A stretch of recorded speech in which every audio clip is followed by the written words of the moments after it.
All right, hopefully that is back. Hopefully I am actually live. We'll try that out.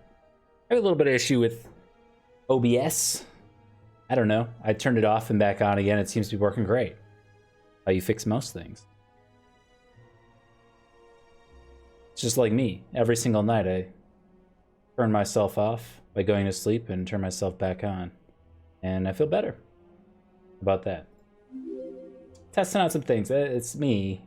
I am following me, but things are wonky. I think we're good. Let me check my preview and then we'll get started. Looking fine and fresh in 1080p. Let's reduce that.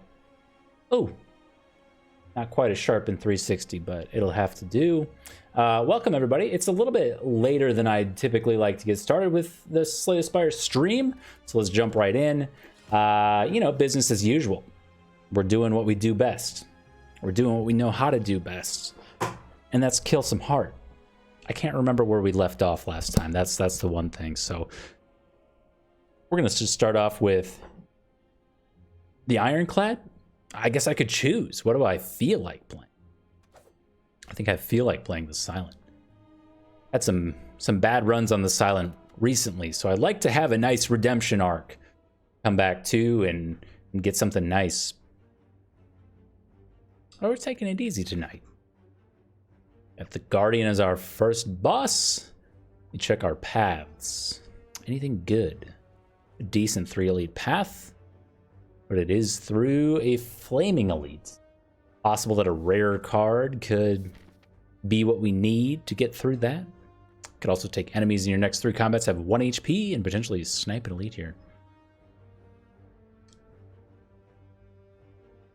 Yeah, I thought for a second we might be able to get 2 snipes off. We're actually very close. I've had that happen once before. I don't remember what happened after that, but it was a good night.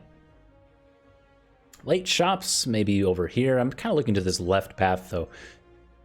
Elite. Guardian, we don't need a ton of HP. Not quite like the Dapper Slime where we tend to need a lot. Yeah, so I think we lose all our gold and choose a rare card to obtain, just dodge some shops. Call it good. Kind of actually want to lean to the left here a little bit, depending on what we get here. Exactly what I was looking to get. It's a delicious glass knife. Basically makes all of these elite fights super easy. He says moments before death. But typically. I don't think we need to take the damage here. Glass knife is more than enough. But my night's been pretty good. I'll be honest, I almost didn't make it to the stream tonight. I've got quite a lot of stuff going on in real life, as it were. And to be honest, before I click start streaming here, I was just jamming out to Public Enemy, having a good old time. Oh my. We'll do the Deadly Poison. I really wanted the Backstab Golden Idol combo. Or not Golden Idol. Backstab Glass Knife combo. We'll take Golden Idol. Oh my.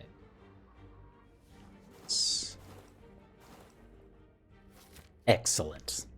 So Vera as our relic here gives Glass Knife +2 damage. It's 18 damage unupgraded. Upgraded, it is 26 damage for 1 energy. Phenomenal. We're looking to upgrade it very soon. I would like to do it here. I don't know if we'll be quite that well off at that point. We're really just kind of rocking like the Glass Knife train here. We've got no potions and a dream. Anyway, I was jamming out to Public Enemy. Harder than you think. That's why the stream title, wherever it is, up here somewhere, it's harder than you think. I almost didn't make it because I was just listening to it on repeat. I was having a good time.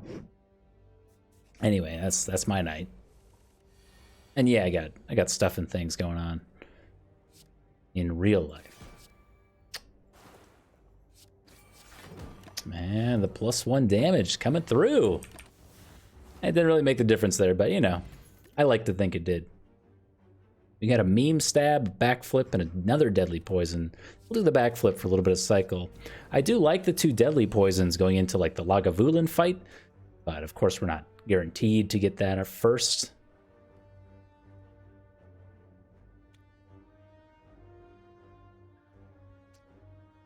$25. We could kill this one, but I don't think I will. Why would we when we have that much damage in hand? Anyway, so I've kind of got this like residual head bobbing thing going on because I can like still hear the song in my head.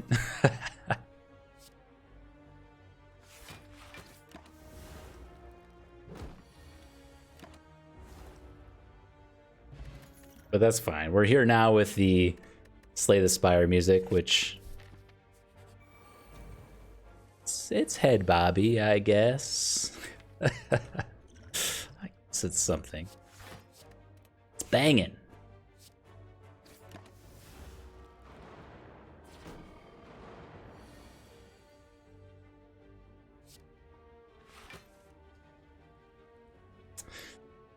Well, I feel like we have to use our glass knife here. I guess I got to do some math. Let me think. You got 18, 25, 29.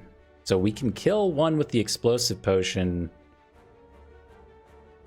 Let me look at the math this way. I want to do this. So we do 18, 22. Doesn't work. So we'd have to take 5. Probably still worth, though. We can get our deadly on this sentry here. All in all, not too bad. Oh my, this is 14, 21, 26. Wow. Now, if we can just draw defense. Yes, thank you.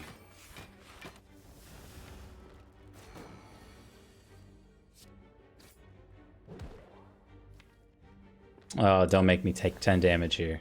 Don't make me take 10. Oh, I love you, game. This is how badly I want to upgrade my glass knife for the next elite fight. I'm willing to burn both of our potions on this, what should have been very easy fight. And it was. We took only 5 damage, but you know, not ideal. So our next elite fight is guaranteed, our Flaming Elite, to either be Gremlin Knob or Lagavulin. I don't like Sucker Punch very much. I think the value of the card is pretty low. However, we can't take a dodge and roll here. Endless Agony would be fine. You've got to keep in mind also that we have +1 damage from Vera, or +1 strength. So this is 10 damage for 0. It's pretty good. We don't have anything to combo, like the multi-attack thing. We don't have like a kunai, I guess is what comes to my mind. But anyway, my point being that I think we should take Sucker Punch. I don't like it as a card, but it is our second form of weakness that we'll want later on in the game. Yeah, we just do Glass Knife. Hopefully we don't get 2-shot by the Gremlin Leader, or Gremlin Knob here. Got Metallicize as a buff. That's not too bad.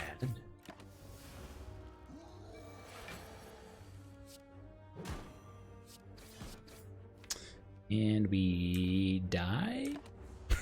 I think we die. Ah, neutralize. Beautiful. Oh, you're going to make me do math. I gotta actually think about this.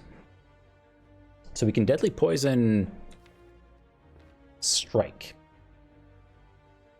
Take a little bit of extra damage. We won't die. We will die next turn. So we have to consider if 33 minus 7, 26, minus 5, 21, minus 4 is 17. So we got to be able to do 17 damage next turn.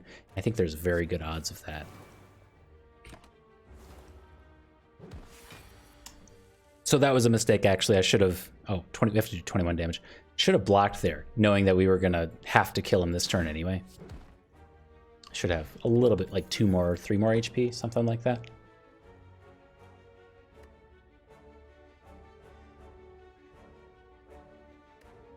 Blowed up. All right, we've got a Flechettes. 4 damage for each skill in your hand, or 5 damage or 6 damage if we happen to get it upgraded. We have a fair number of skills with the deadly poison already. I think we'll try this out. An oddly smooth stone. We've got the +1 strength, +1 dex combo.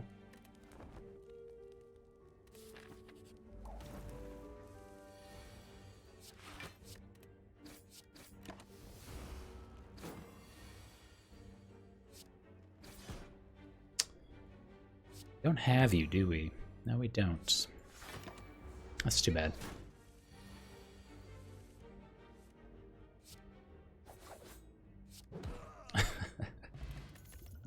Gambler's Brew for our trouble, and a Terror as well. We have a lot of physical attacks already. I'm thinking this could carry us through the rest of the act, probably. Tiny chest lit up. I like to think always that that means that Tiny Chest did this for us. So a skill, always start with a skill. We could choose to always start with Terror.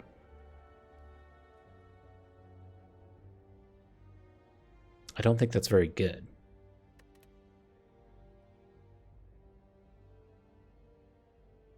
Let me take our Sapphire Key here. Oh my goodness. Bronze Scales. Okay, so what are we doing? Sentries or Lagavulin? We should be so set for the Lagavulin fight. In the Sentries, worst case scenario, we can just smoke bomb out. These Terror? Oh my goodness.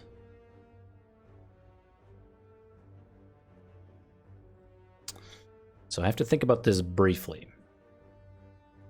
So this is 20 damage right now. So the question is, do we play Terror before we play Flechettes? Which is more damage? So if we just play Flechettes now, it's 20 damage. If we play Terror beforehand, we do 50% more damage, but have 1 less skill.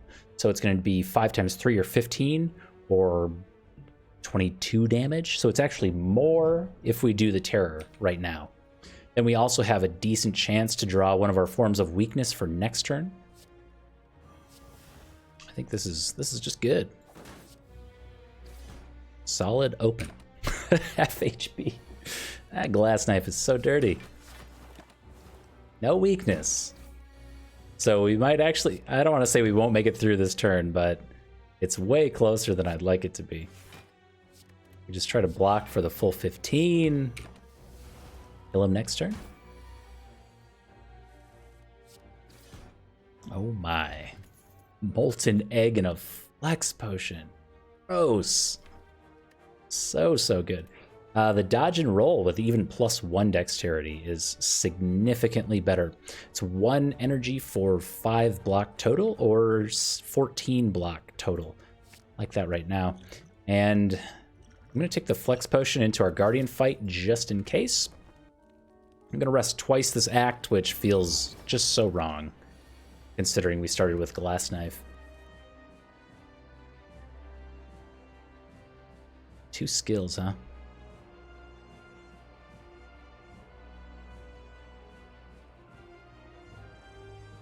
You can imagine the Flechette's flex potion. It's very good. Not convinced that we'll need to do anything quite like that, though. It might have been a slight mistake. Probably could have pushed a little bit more damage there before crossing him over into the... I forget what form this is called. Into this form. Sucker Punch is always worth it. So if you weaken the Guardian while he has the sharp hide up, you take 4 damage, but you also reduce the damage by 4, so it's just a kind of a null effect, but you push a little bit of damage. Oh, we also have the bronze scales. This fight is gross. Order.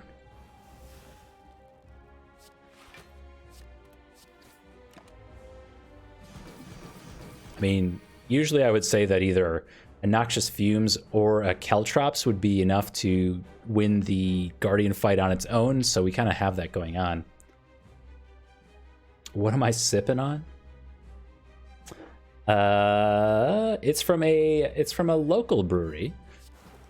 It's an IPA.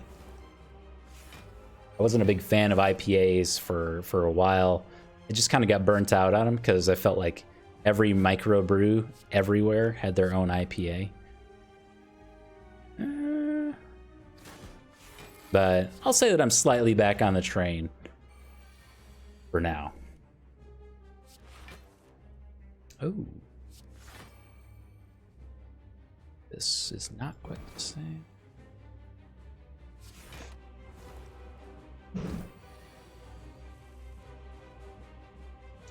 But yeah, I just wanted a little something to, you know, boost the confidence in this A20 run.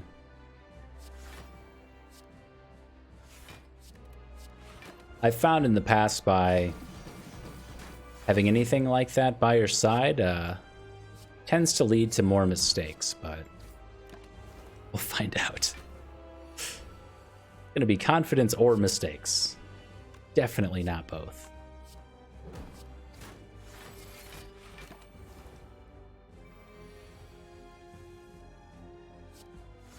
Yes.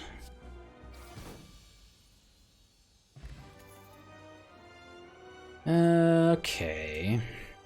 For our troubles, we are rewarded a bullet time, storm of steel, or alchemize. Suppose we could do some things with bullet time.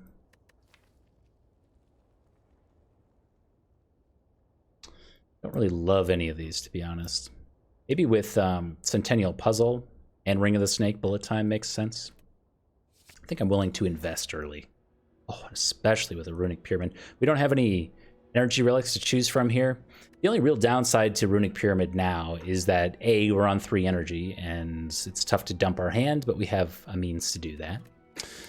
And B, or 2, we have all our strikes and defense still. A bunch of junky cards, but hopefully the strength and dex makes up for that slightly. IPA will give me power. Oh, I hope so. We'll find out.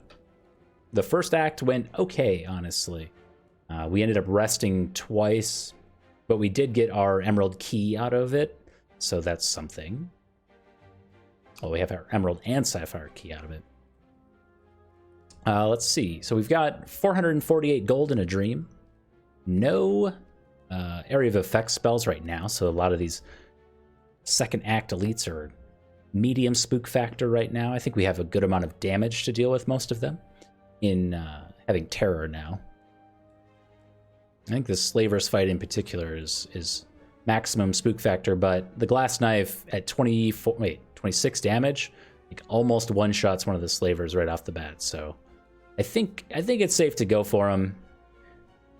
It's kind of a question of if I feel good enough to go for like 2 in a row like this. Actually, these paths are really weird.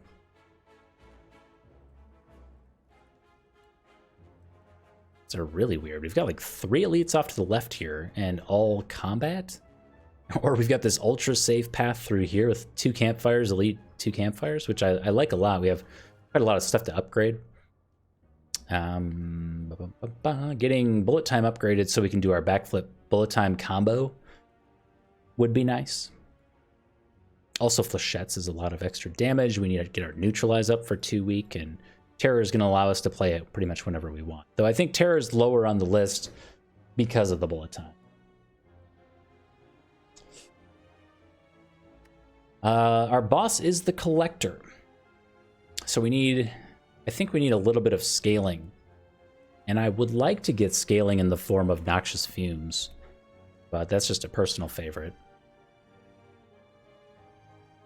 The thing I don't like about this path, and this is where I was looking to begin with, is that it's just elite shop elite. And then we don't have any campfires before choosing a 3rd elite if we want to go that way, but let's try it out. I think that's our best path. Otherwise, we're committed to just kind of a weird... There's no good 2 elite path, in my opinion. Yes, yes. Wow. That's a good turn.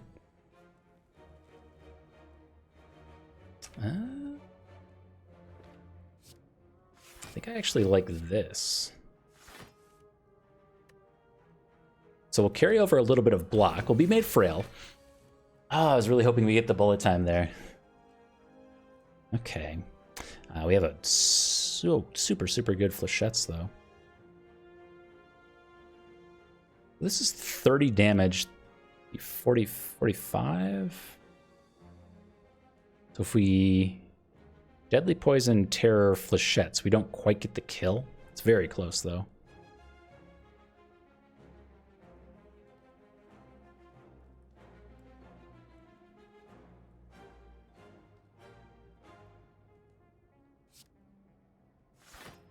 I think yeah, since we don't quite kill, let's go for the full block here.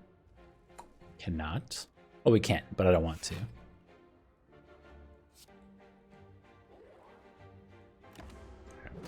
For sure got him this turn. Oops, order. Order. Oh, interesting.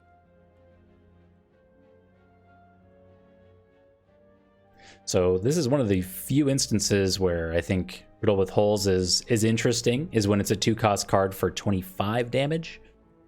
Choke is also pretty interesting, especially with the bullet time. I think Choke bullet time with the Runic Pyramid can line up really nicely. Yeah, let's go for that. Ooh, become one bitey boy.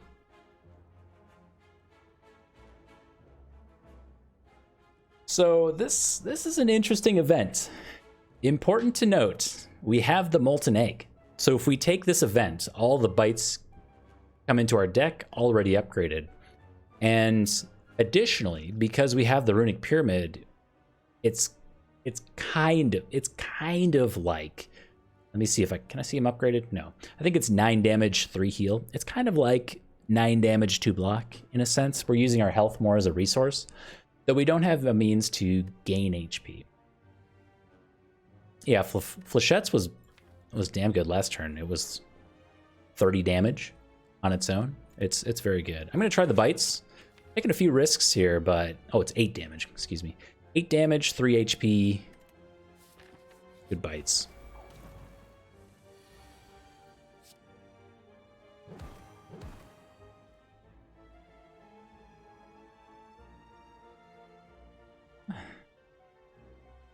Actually, now I don't want to use all our bites just for HP reasons, but let's dodge and roll.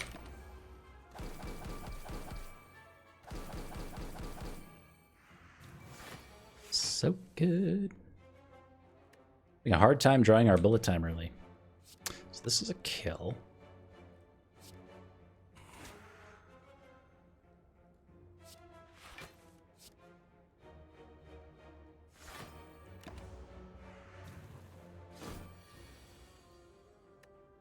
Oh my. So this is now 40 damage on Flechettes.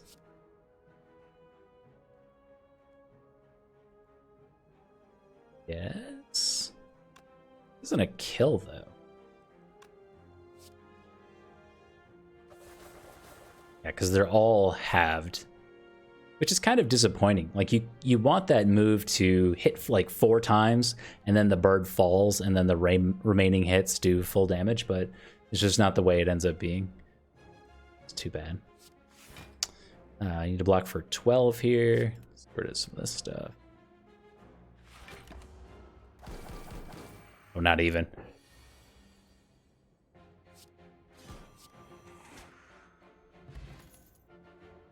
Oh. This Molten Egg is tempting me to the physical damage side. I think this is a skip, though. If I could trade up our Sucker Punch, that would be great, but we can't. A second Deadly Poison is interesting for a bit of scaling, though, which I think we need. Poison Stab is almost on the same level as the Deadly Poison, though, which makes this a hard decision because we have the Vera, so it's 9 damage, 4 poison, which is so good. Nah, I want the Deadly.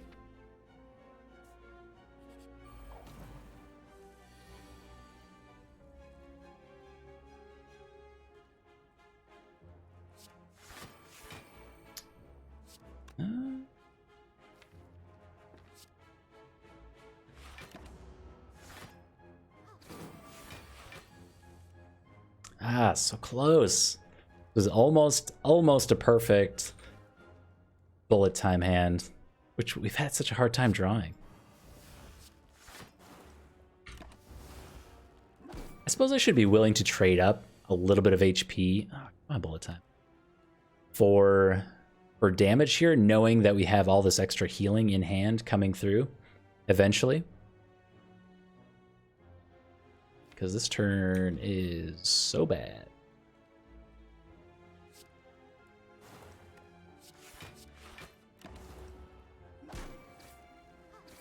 There it is. All is forgiven. This turn's gonna be wild. Yeah, I wish we had bullet time upgraded for the backflip. Well, let me see. I'm not gonna bother mathing this out. Other people might bother with all this math, but not me. It's just not my MO.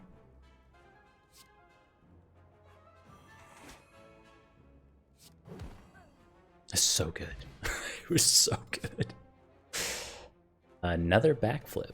I don't think we have issues with card draw right now. Calculated gamble would be good, though. Yeah, we'll take that. And do I want the energy potion versus the gambler's brew?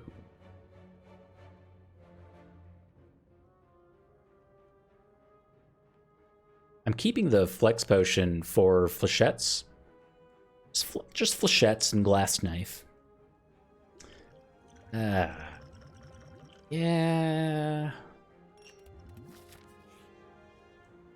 And apparitions. Well, we can't do both. we can't go down to 21 HP. If we had a toxic egg, so these came upgraded though, upgraded apparitions that just sit in your hand with Runic Pyramid is kind of the dream. Oh, I'm so tempted now. With all these defends, we're never gonna cycle through to them all. I think that's too far. Let's just get one shot. It might be great for like a hot minute, and then we just get one shot.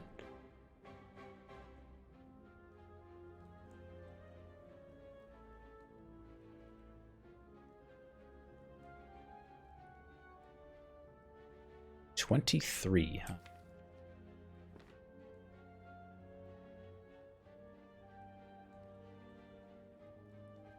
We have, let me math this out. We got 14, 20. We would end up taking 3 damage.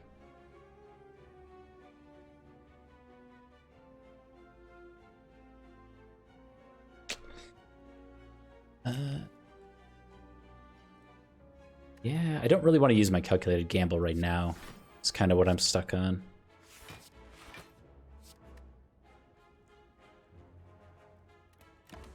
We'll see next turn. I really want to calculate a gamble into something amazing. So close to this.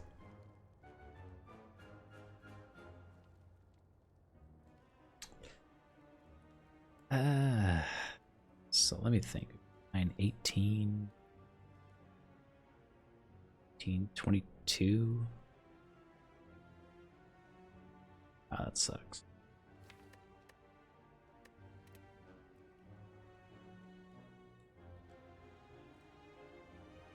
So we're 1 off from killing the Gremlin Wizard, right? 18, 22 damage, yeah.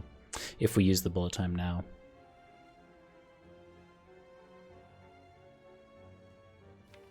Though I think we're guaranteed to draw into lethal for the Gremlin Wizard. Just hoping that the leader doesn't attack next turn. Though, I think he's guaranteed to attack next turn unless we kill one of these minions off.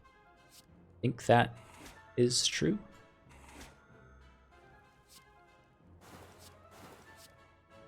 I want to hang on to this, actually.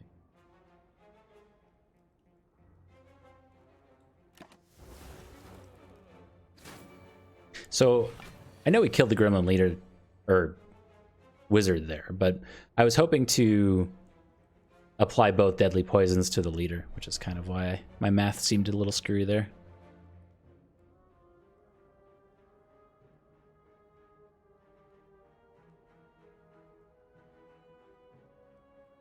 So this guy's on 28. So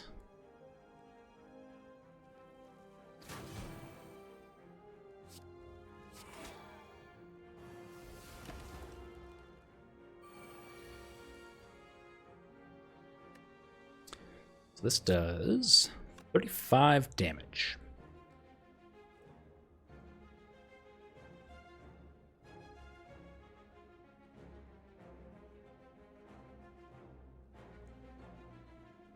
So choke.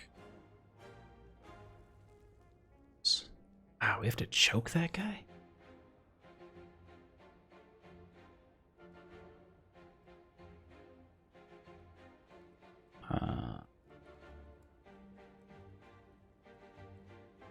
Well, we don't have to choke him. Might have to use my energy potion here, just to save a little bit of HP. So the energy potion kind of gets traded in to choke the sneaky gremlin. And I think that's worth it. So we'll do this. We're for sure neutralizing the leader. That's why we hung on to neutralize to begin with. And then I think we just defend.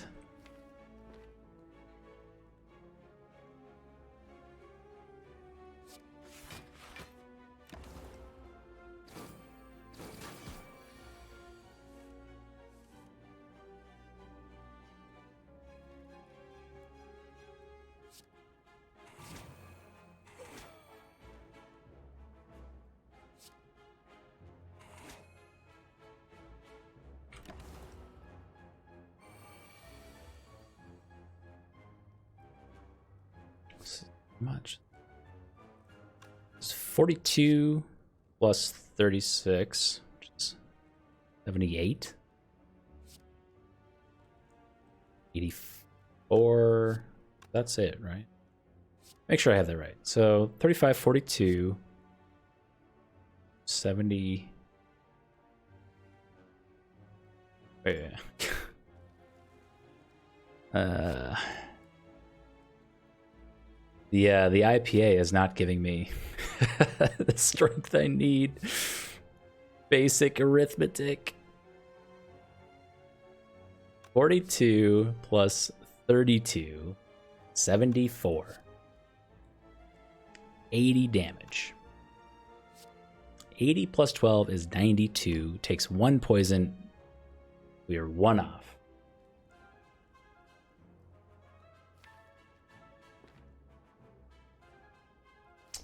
We have, we could, no, we don't have Gambler's Brew, never mind.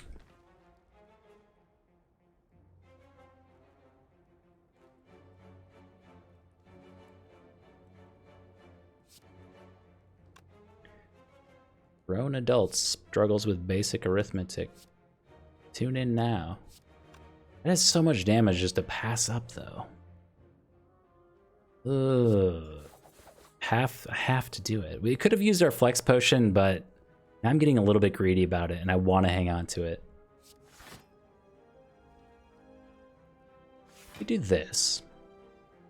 And the question is, we're going to be made weak here. It's a huge problem. Be able to do that. Please don't attack me. Okay. Bullet time, save me. That's gotta be enough.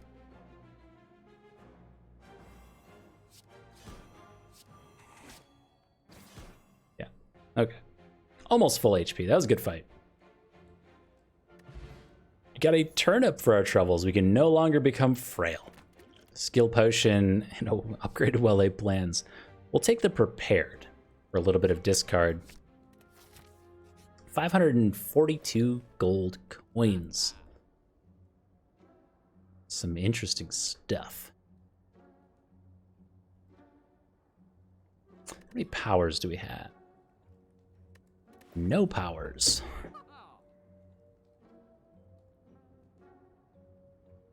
I think I like the happy flower.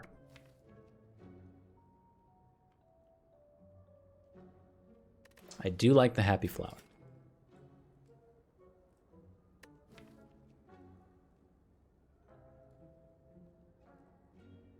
Now that we've traded up our strikes for bites, We could consider removing a basic defend, though I don't think we're doing great in terms of block-based cards that we've added. We've added a backflip, a blur, a dodge and roll, and that's about it. So I like our defense, actually, especially with the oddly smooth stone. I know they're not great, but I want them. I'm keeping them. The Happy Flower is a good get. We just fought the Gremlin Leader. We're either going against the Book of Stabbing or the Slavers next. So we can also consider what we would want in those instances. And I think just maybe an upgraded Dagger Spray is okay. We don't have any AoE still. So this is going to be 14 damage for 1 to all enemies. Which is pretty good. And we'll just carry our gold to the next shop. I want like this plus bullet time in my opening hand. Just the one time.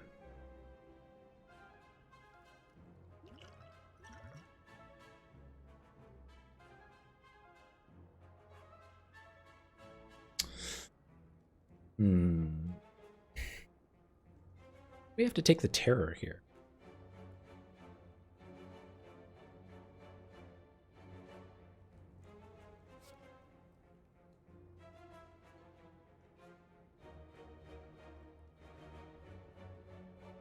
There's nothing for us to burst, and there's nothing for us to realize. I think we terror. And consider if we actually get the kill here. So this is 26 plus 13 is 39. Also choke beforehand. 39. It's not quite a kill, unless we Flechette. So we would have to take 21 damage in the process to kill this last slaver. Which is a lot. But we can heal a fair amount of it. We block 14 in the process. Either that or we block, what, 15 damage? And then take 20? Oh, we take 20. We take 19.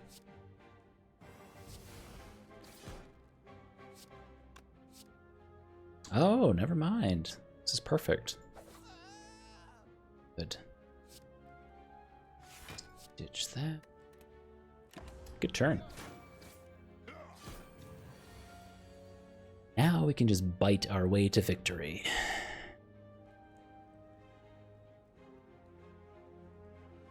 I think. We really need to draw our bullet time. Or we have Happy Flower next turn, actually, for a fair amount of... I don't want to say like hand dump, like just removing cards from our hand. It's a question for me. We're weak for 2 turns, and there's a good chance that this front slaver just keeps us weak for the rest of the fight. So we may just use the flex potion to help us out a little bit.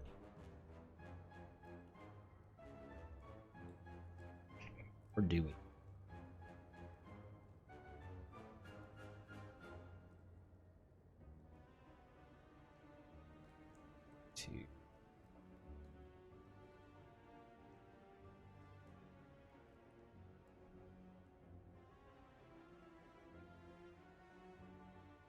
Okay, never mind. I think we have to actually split kind of the difference here to block a little bit.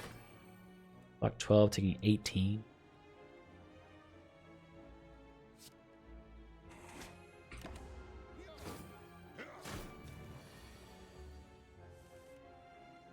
There it is. Free at last. Okay, so we choke this guy first. Actually, I might want to take this a little bit slower. I'm not sure we are guaranteed the kill. So we have 12 plus 20 is 22. We'd have to deadly poison. I think we still have it. So this is 12, 22, deadly poison. I think we have it.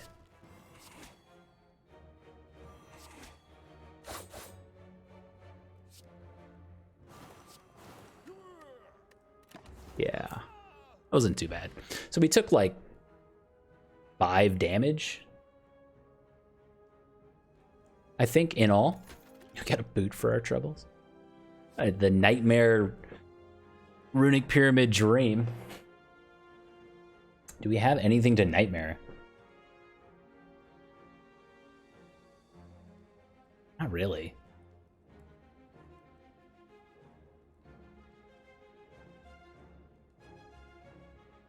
Yeah, not yet. Don't need the cycle. Eviscerate is just a curse. Yeah, I think we go for a third elite here. We managed to hang on to our flex potions, so I guess the dream continues. If we run into the Book of Stabbing, then we'll just be that much better off. The one thing we've failed to do this act is go through like any campfires, I think. Yeah, no campfires, so our upgrades are sparse. We can choose to do elite 2 campfires or go to a second shop here. Try to hit an early shop on our third act. Any upgrades in particular we're hoping for on the collector? Maybe just the deadly poisons would help a lot.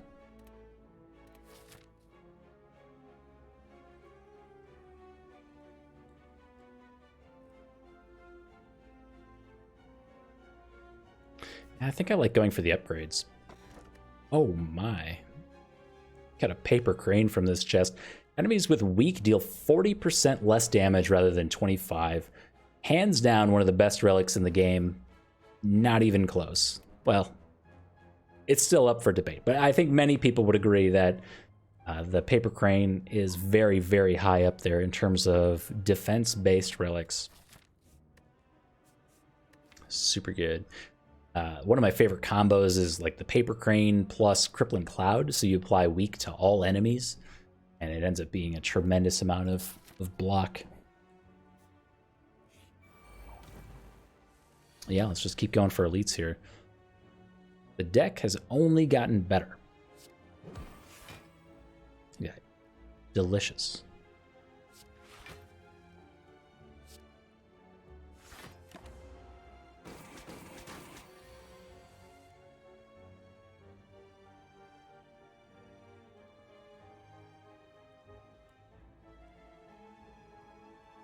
Yeah, we might as well bullet time. I don't know. I don't think we flechettes first, otherwise it's going to proc malleable a lot. So let's hit him once, then we'll do the dagger spray. And then we'll do the flechettes, and then you'll see after we do this just how much block he gets. And that's why we didn't do that first. The 20, wait, 16, 24. You're welcome. I try my best to explain things. I don't pretend to be the best Slay the Spire player out there, but I explain what I know all the time.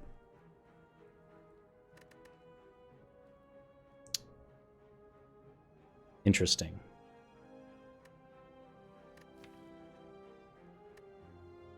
So I'm going to consider Bane on a similar level to our Glass Knife, but worse. I don't think our Deadly Poison is reliable enough in a 27-card deck to just kind of call it a Glass Knife, though seeing it upgraded, it's very tempting. Oh, 20 damage for 1 energy, and it is good.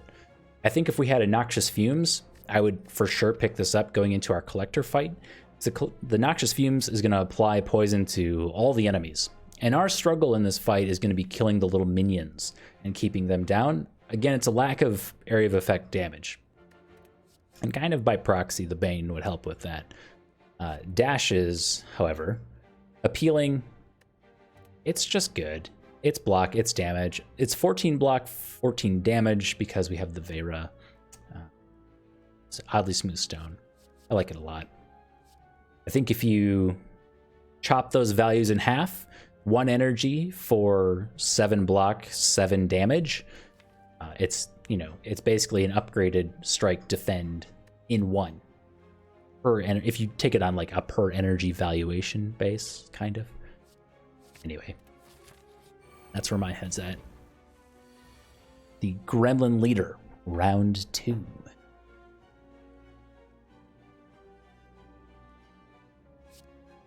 let's do this.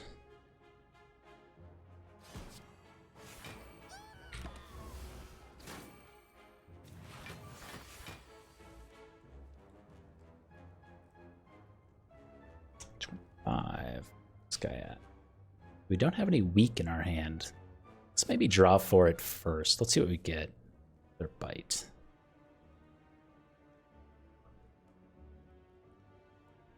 We are gonna take damage here. So I don't really want to get rid of our bites. Do I dump glass knife? 6. This guy's on 20.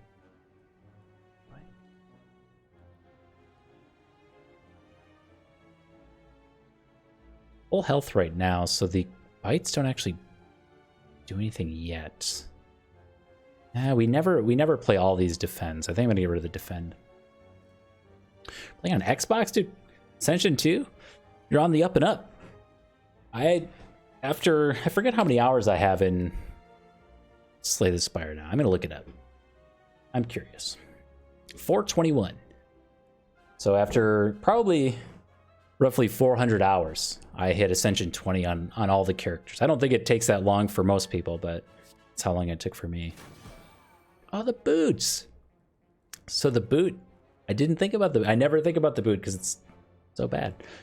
The boot actually hit a break point with the armor there and made it better for us. We take 33, we take 7 damage. So I think I'll get rid of one of our bites, actually.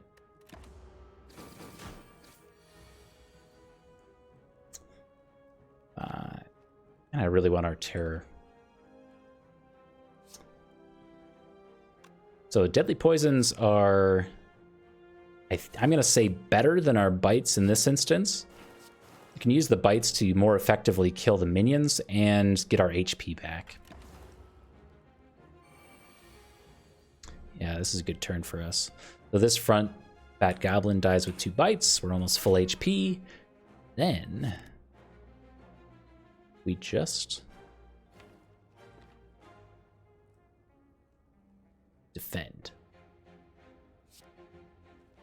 Yes.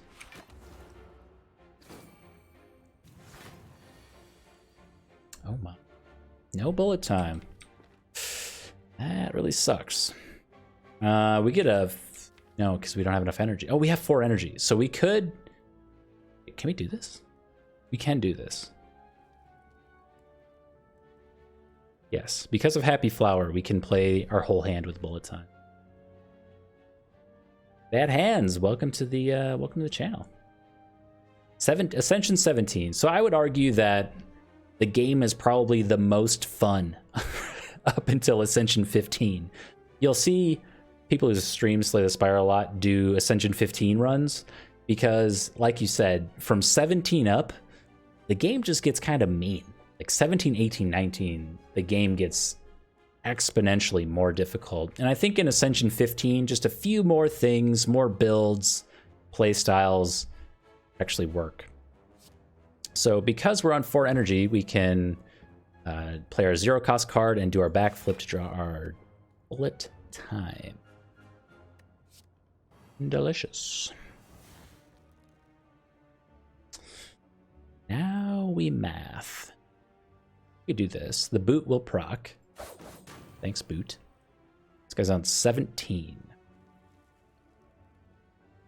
I think I want to keep the Gremlin Leader weak for next turn, just in case.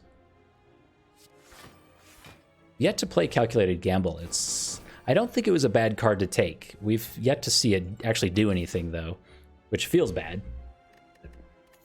Pick up an Incense Burner for our troubles. Oh my. And I think a second Prepared is good. What? Is this like our 3rd event chest? A pen nib that's amazing.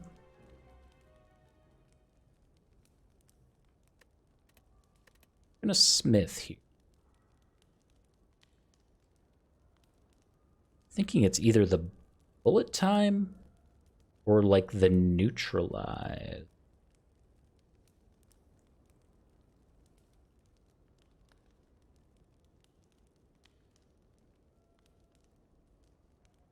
see, we have 2 upgrades actually, so we can do a couple of these. I don't think I like doing the bullet time. Especially with 2 prepareds. There's a decent chance we're just drawing into it organically or with a 0-cost card. Even calculated gamble could help with that. So I think I'm going to do the deadly poisons. Kind of the scaling I was talking about going into the collector fight. Oh, we get our shop too. Game is being so nice. I can't even believe it. It's never this nice to me. I don't know what to do. I think the worst is yet to come, considering how nice the game's been.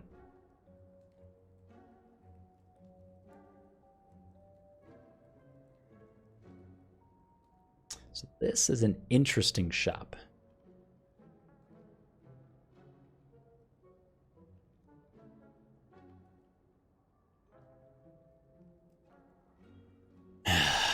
So we have another dash. I'm looking at dash. It's probably a no for me, I think. We are almost on a 30-card deck, so my concern is cycling through to our big combo, which right now is kind of bullet time choke, maybe sprinkled with a little Flechette's Terror something on top. Our ability to cycle through to those cards is really important. We could... I don't know. We could take... I don't know. We're not taking Omamori. I'm not even gonna go on and on about it.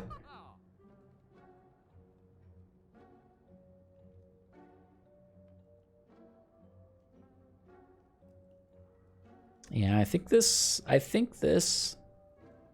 shop is basically... Is it full-on crazy? Okay, so I'm looking at Panache. Panache lines up with bullet time, but it only lines up with bullet time, basically. But it is significant AoE damage. We don't have any shivs, so Panache looks really appealing when you have shivs in hand. We do have a lot of 0-cost, like Prepareds. We got our Neutralize. I'm going to try the Panache. That puts us at 30 cards.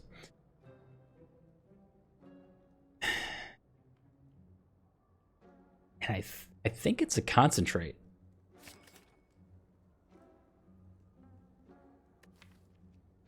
I think that's good. I'm going to not do the second dash.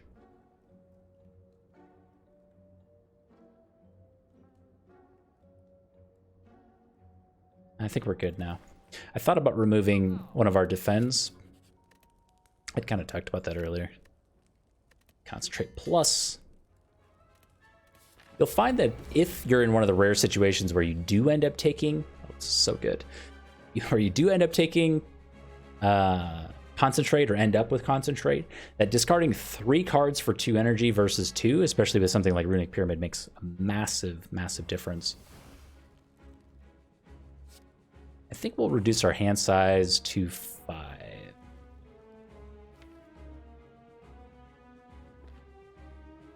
Yes.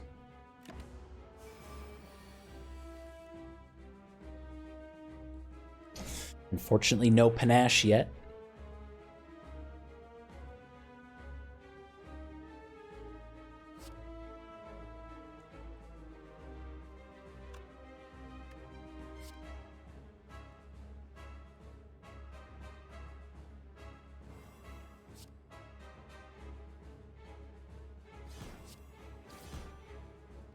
Admittedly, I did not do the math on this.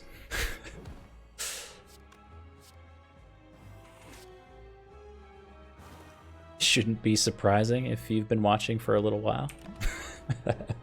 It worked out. You know, I feel like over time, it just starts to make sense. I don't think we need the blur, but this.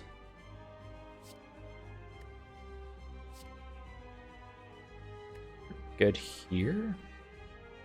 I keep hanging on to this calculated gamble and I'm never using it.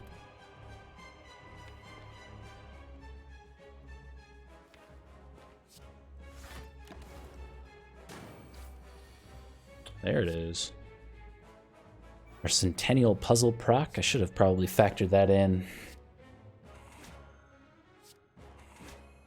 We got 5 cards in hand, so we get a full draw next turn. We're drawing into 2 defends.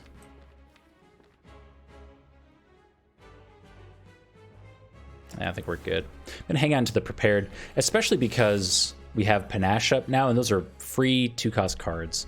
So it's gonna be a way for us to do a bit of AoE damage had we drawn into the Collector summoning here, which he's not. 39 is a lot of damage. Yeah, our Flechettes is so good. Unfortunately, we don't have... Like, we're going to be weak for the next 5 turns. Maybe if we had taken Orange Pellets. We don't really have any powers to play other than Panache, but it would have been a way for us to potentially mitigate some damage. Unlikely that it would have gone off, but...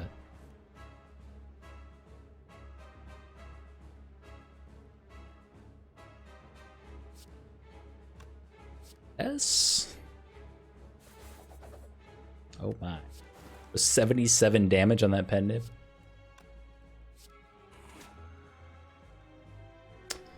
Let's dump. The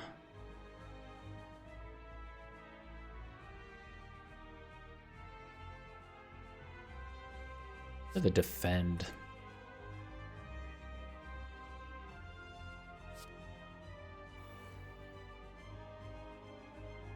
And dodge and roll.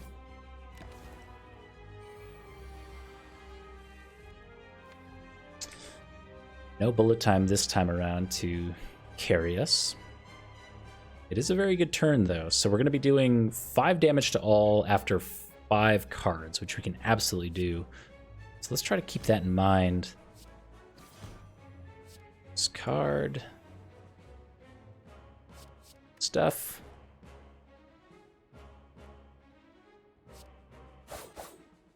So this guy's good. We hit this guy, they all die. Good stuff. Finally, the power of Panache. Not even a good bullet time turn. But we've almost got the kill. Oh, it's so bad. Never mind. We'll wait till next turn.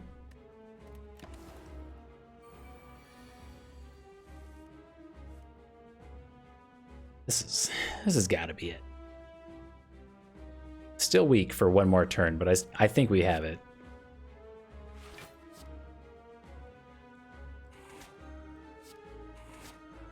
Bite him to death. So good. Oh. A corpse explosion and an adrenaline.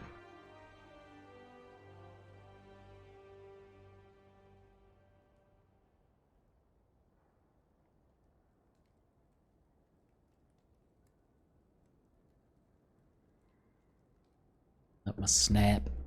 Do we need... Not convinced we need the corpse explosion. The corpse explosion helps a lot against Donu and Deka, which we can look forward to. Potentially. It's okay in the Bird with Arms fight too, just to deal with the cultists early. It also helps a lot on the 4th act elites. If you can burn away their artifact charges and apply corpse explosion to one, you basically just have to do half the damage for the rest of the fight, so it's quite good. I think there's a lot of other fights where it's also good.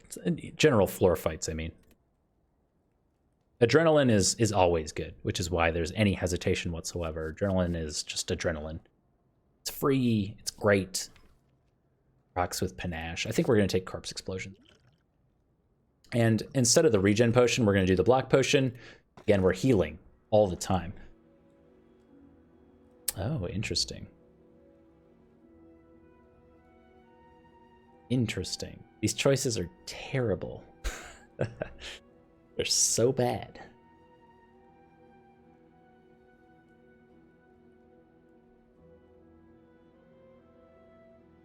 So Eternal Feather is kind of garbage because we heal so much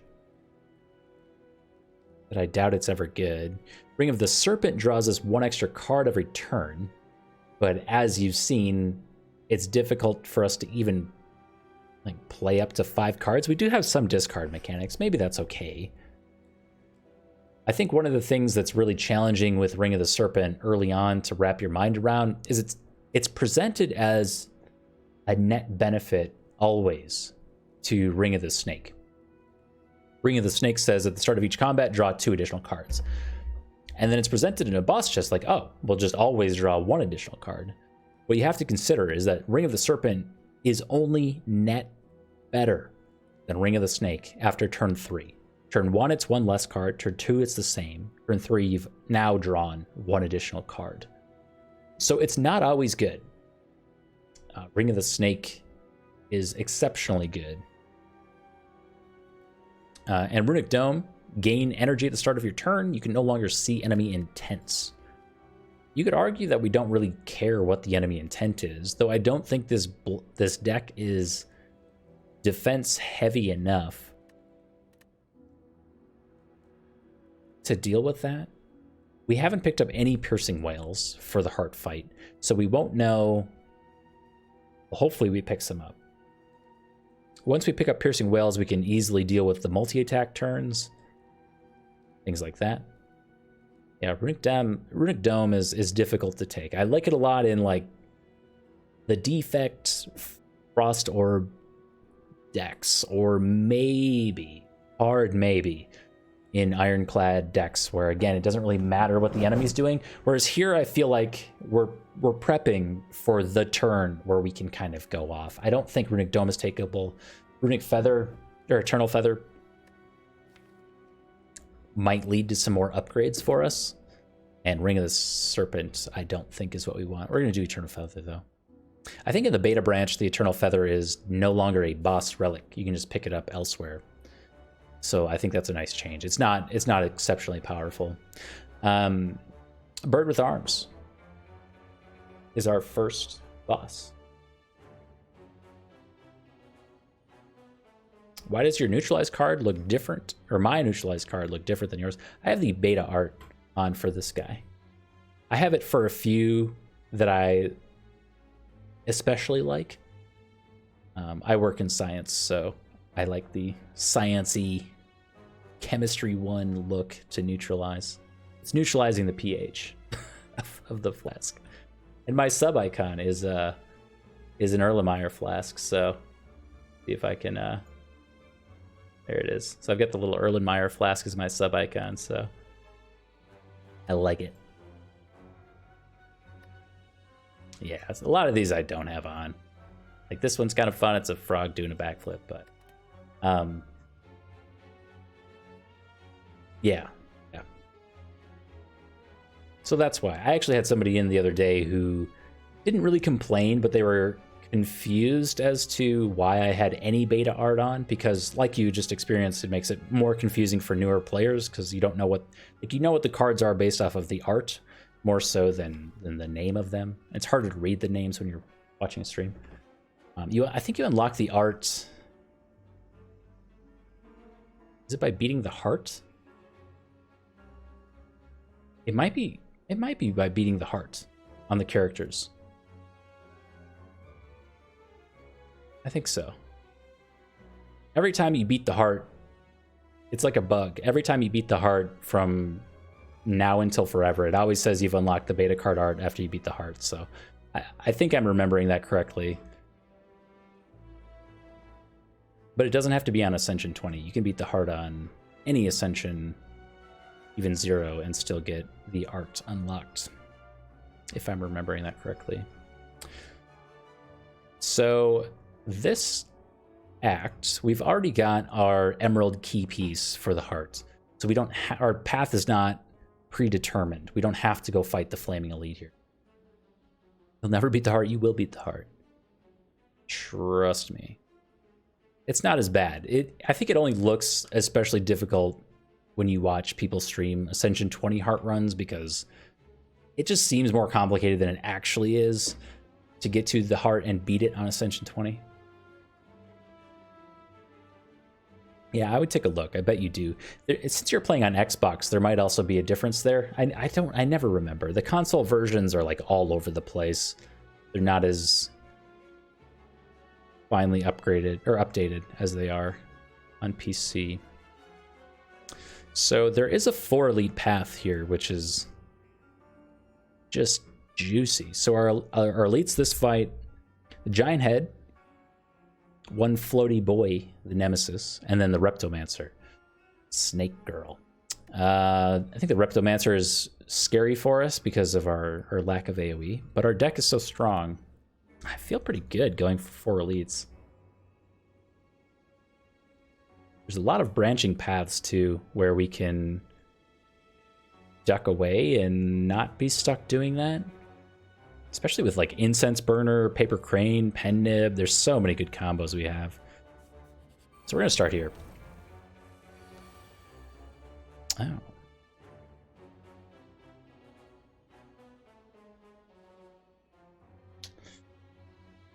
Well, that sucks.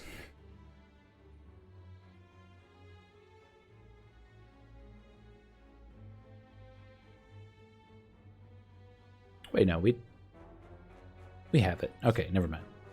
It doesn't suck. We're fine.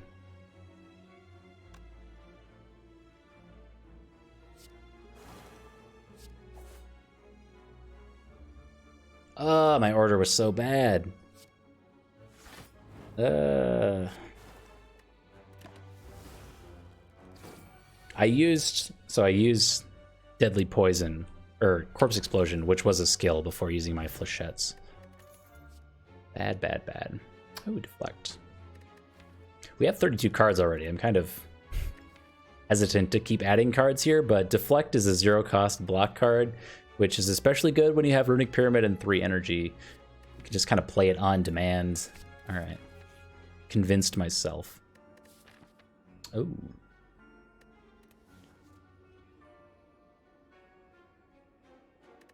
Oh, Ascender's Bane. It's kind of weird to me to consider playing without it at this point. I've played with Ascender's Bane for ever. It does seem to make a big difference, but it's ethereal, so you just have to draw through it a single time. I think there's a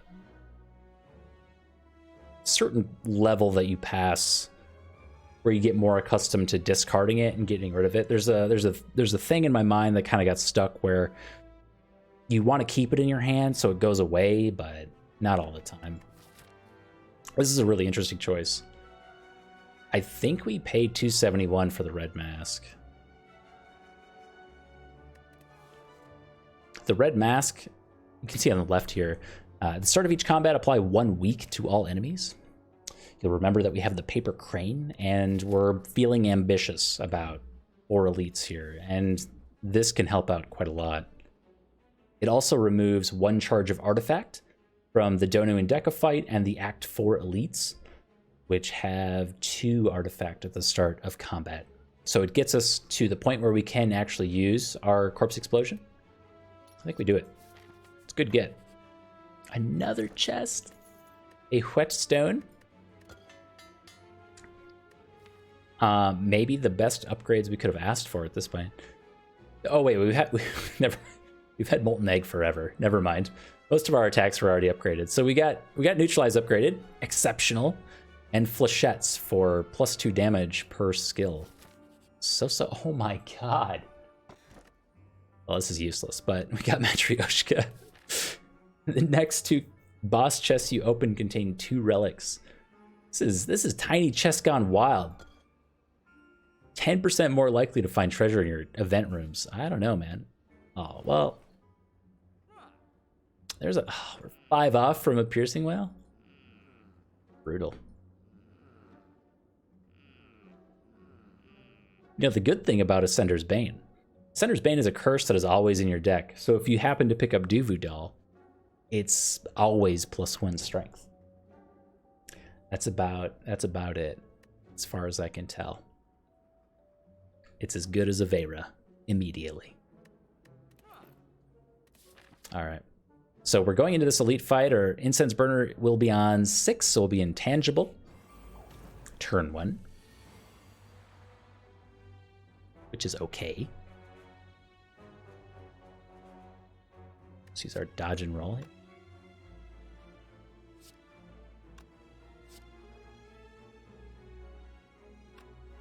Do this.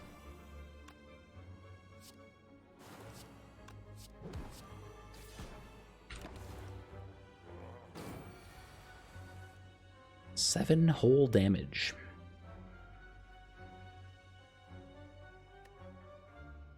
Seven is kind of an awkward value for us.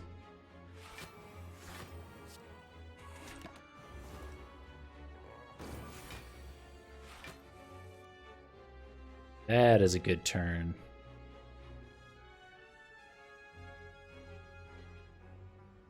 I have to play 2 skills before flechettes. We can never proc Pen Nib unless we want to hold on to flechettes for a future turn, which might actually be better. So tempting to play it here, but maybe we hang on to it.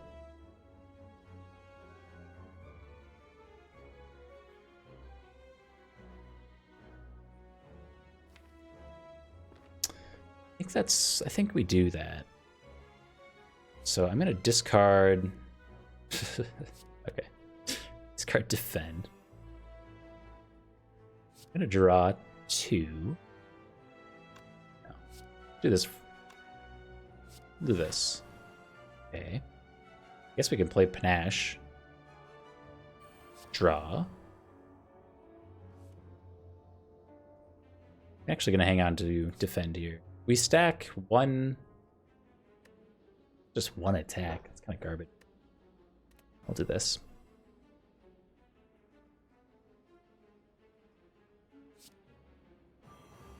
So now we played a bunch of skills before even attempting to hit the giant head.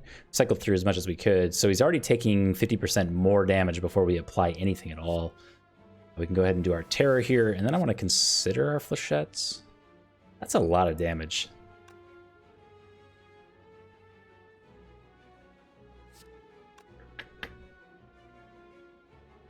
That's a lot. Let's play 2 more cards. 18 times 3? That's a lot of damage. Yeah, I think we do that.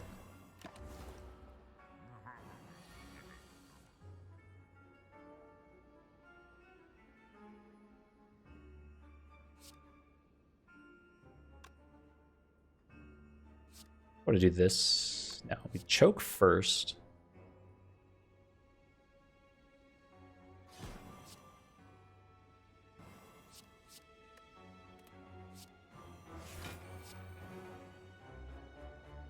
There's our Pen Nib. But now the big head is going to attack every single turn for increasing amounts. It's very spooky. We're really just looking for our sources of weakness at this point to help us through. Again, reducing the damage by 40% is exceptionally good. It's probably not the hand that we keep, so Calculated Gamble finally does something for us. That something is pretty okay.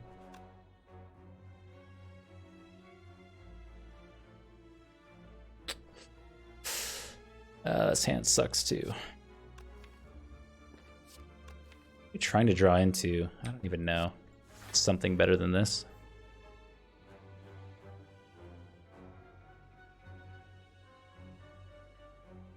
Again, we're still trying to stack the slow debuff, so even though I am going to be neutralizing, we don't want to waste our Pen Nib and our choke. I think also important to note, we have 2 turns until we have Incense Burner and take no damage that turn. So we just have to survive this turn and the next, and we're good. I think that comes almost exclusively from applying Neutralize, but we'll see.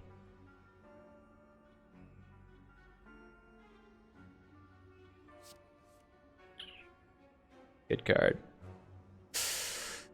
I don't think we Sucker Punch. I think we have to Pen Nib Neutralize. So sad. We got panache. Well, it hurts, but we live, so it's worth it. 30 damage, that's not so bad at all. This, we get rid of concentrate here. Yes.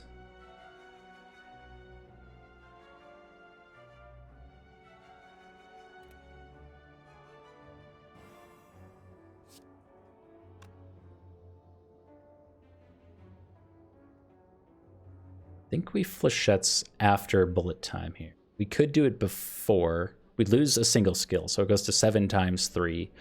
But I think we're going to play enough cards, attack cards, for it to be worthwhile. Choke. Bite him. Knife him.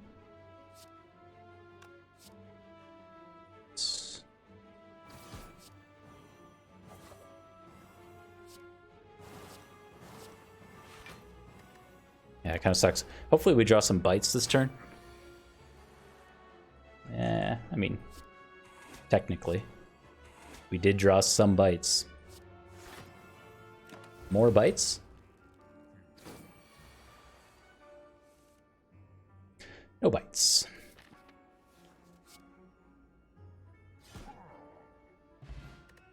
An ornamental fan for our troubles.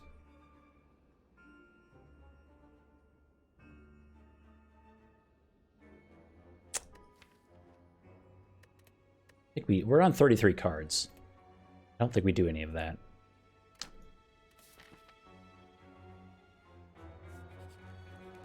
There's our Eternal Feather. We're almost full HP again.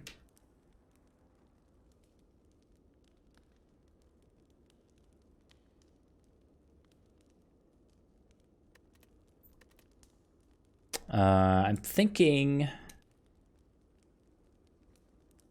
Again, we have the Paper Crane and not a lot of sources of weak. Mentioned Crippling Cloud earlier. Yet to see it. So I'm kind of torn between the Sucker Punch and, say, the Corpse Explosion to help us along through some of these longer fights. Scaling up that poison is certainly a huge help. I think it has to be the Sucker Punch, even though it pains me. It pains me so much.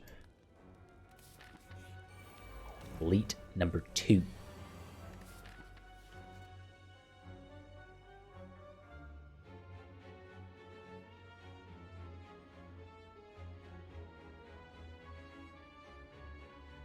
Four.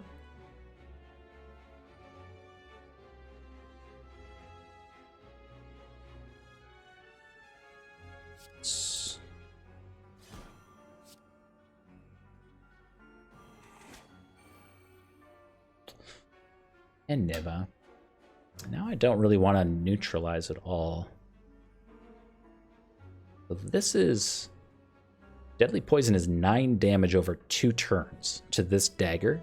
So if we were to Deadly Poison it, it would effectively be at 7 HP. 7 HP is a good breakpoint for us because it allows us to kill it with a single bite, which we have pretty good odds to draw at least one next turn. So as much as I want to put Deadly Poison on the Reptomancer here, I think it's actually better to put it on the dagger. And we're going to hope that... Oh, I mismathed. Ugh.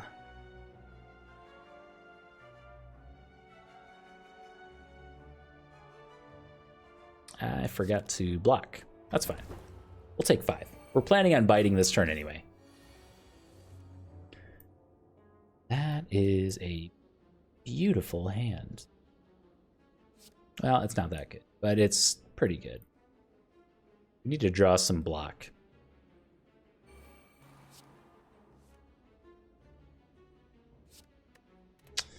Dagger Spray is a block of sorts. This currently does 28 damage, kills all the adds. We have to deal with 32 only. Ah, Glass Knife. We want all of this stuff.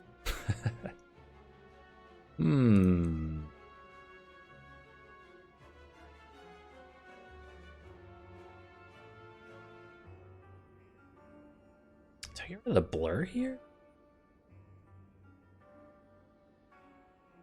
Yeah, I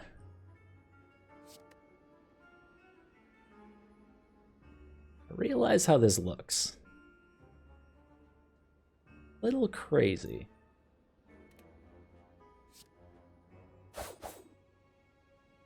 Oh, I messed up. Oh, I forgot to bullet time.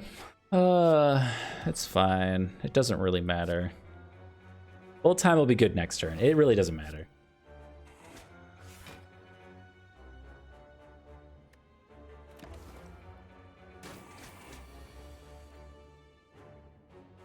I actually didn't know the Reptomancer applied weak. Huh.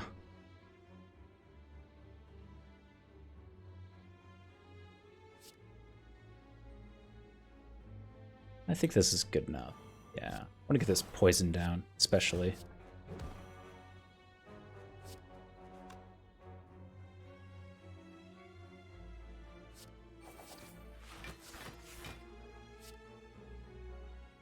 Sure. Really? You're gonna attack me again?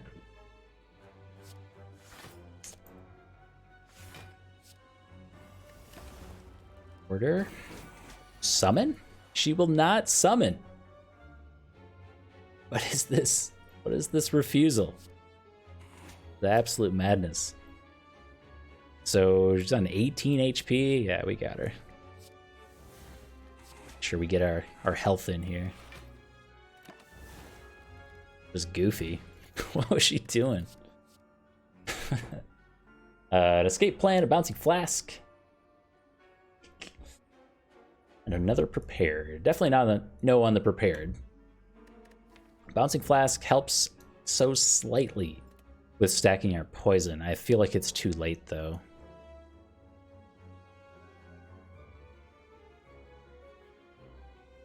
I do like the escape plan. We're not against the Time Eater or Flava Flav. I said at the beginning of the stream, I was listening to some Public Enemy before I started, so Flava Flav is on my mind.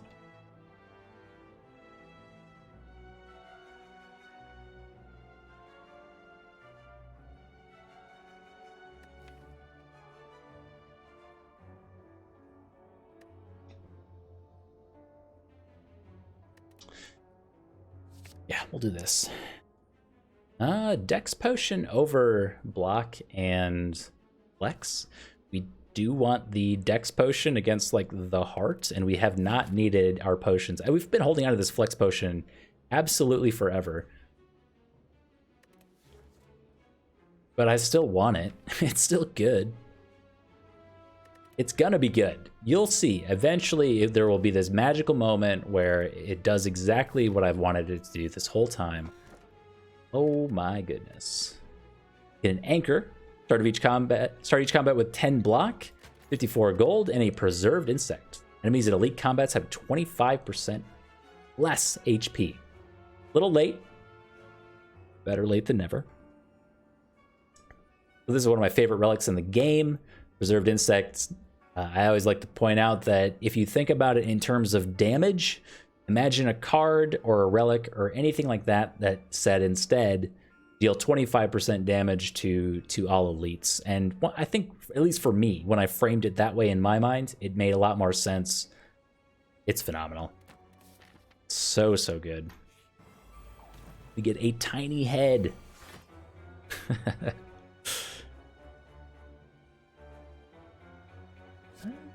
Don't really like this opening hand. So we have Pen Nib. I don't really want to bite him here.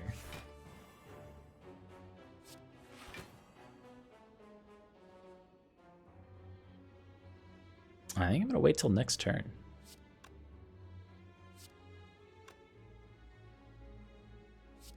Yeah, I'm gonna play Blur just in case. There's a chance that the Giant Head attacks this turn. He's not going to, but of course, but there was a chance. We also procced Art of War, so we maybe don't even have to use our bullet time here. Wow. I don't think I will.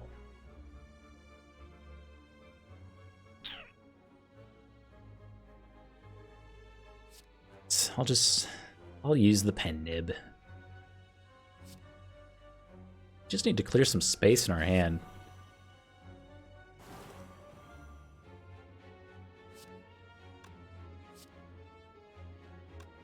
Really like saving bullet time for just defense, but do damage while we can. And do we ever neutralize here? So, yeah. I will. I only played it so we could get to 5 cards and do a full draw. It was certainly not the most powerful play ever there. This hand is also terrible.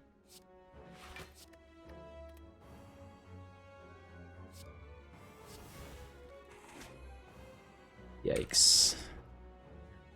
It's a really good thing we picked up Preserved Insect because this is going so slow. So this must be our bullet time turn. Next turn we also have Happy Flower, and then 2 more turns until Incense Burner.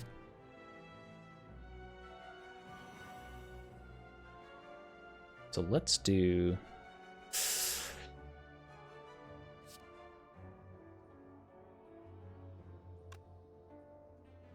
yeah, this first.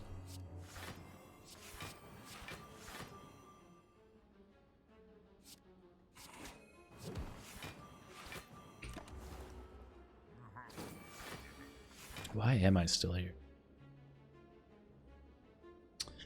Oh, this hand is terrible. We are drawing no block at all next turn. It's fine because we'll have our Incense Burner again, but you still hate to see it. What's this?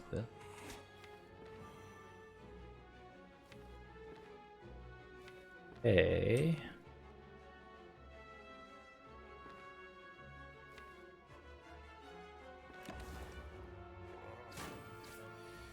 Adam Sims, I know.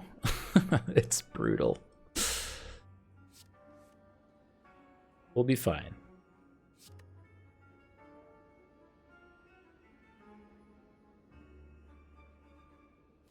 We could also just... it's most of our damage. Just say we could calculate a gamble into maybe our bullet time dream. No, I don't think we ever do. More likely that we use Concentrate to get as much damage as possible down here, proc a little bit of block with Ornamental Fan, and maybe even get the kill.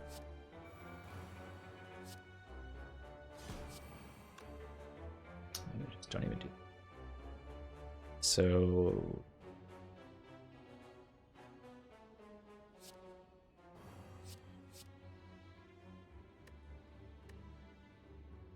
this is actually a pretty exceptional run.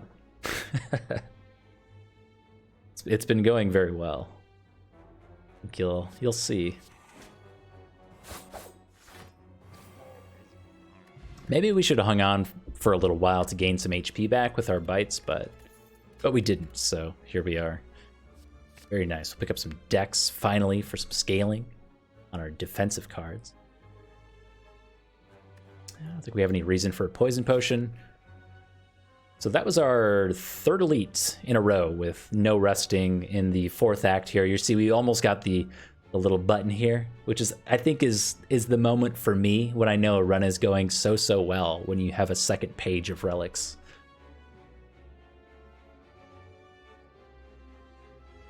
I don't think I'm willing to go to. Our events have also given us something on the order of like 4 relics after I picked up Tiny Chest.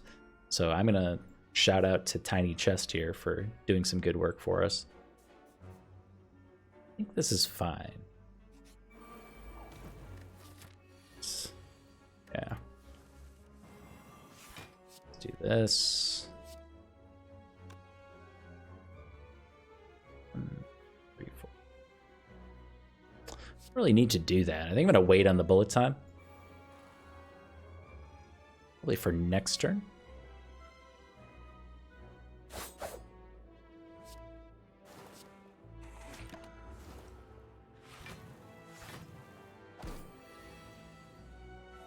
I'm still considering whether the Panache was a good pickup or not. It's been okay. I'm not convinced it's been the run-winning card that I kind of had hoped it would be, but it's okay. So we want to, let's go. So we have the kill.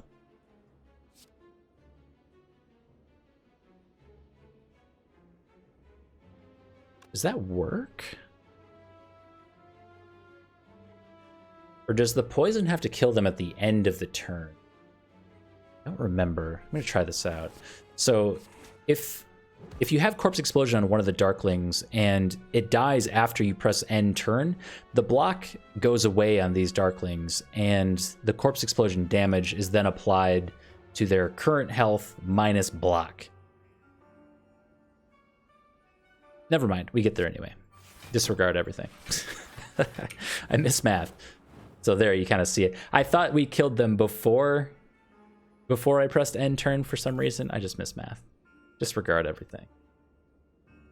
This is easy skip. I don't think we gained a lot of HP there, but keep it going. I guess we can consider whether or not to crack Maw Bank here. It'll have to be something not amazing, but pretty good.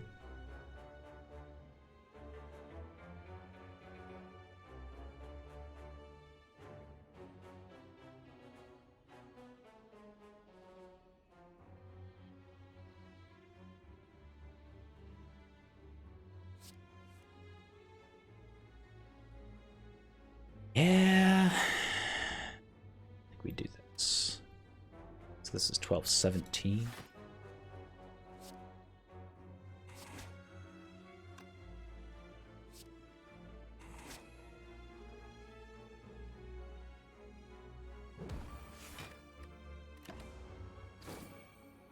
So all we have to do is get this one below enough to where Corpse Explosion is going to proc, and it'll kill these two. So that's, oh, well, this is easy.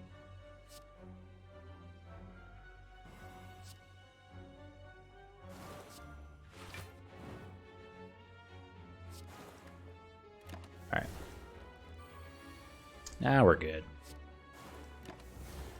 And we're back to almost full HP. I may have actually missed the ability to get to full HP there by mistake, but it's fine. Another dodge and roll. I really love dodge and roll with a little bit of dex. We have the footwork now. We have the oddly smooth stone.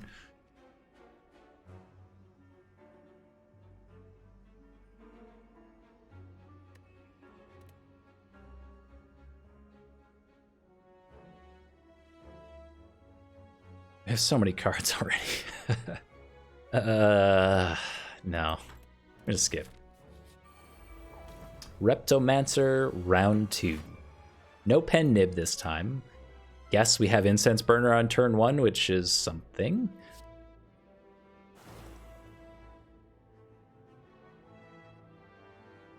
So I think this is perfect. So if we bite this one, it will die next turn to just the poison alone, and then the Corpse Explosion should be enough to kill all the summoned daggers. I'm going to leave that one as it is there. Ah, the bronze scales. Devastating. Okay. How you can remember and keep all of these relics somewhere in your like mental RAM is beyond me. I try so hard, but it just fails. All right, what do we got going on? Always blocking. We easily kill one of these daggers with just the glass knife. Do that no matter what. Not close to pen nib, so this doesn't really matter.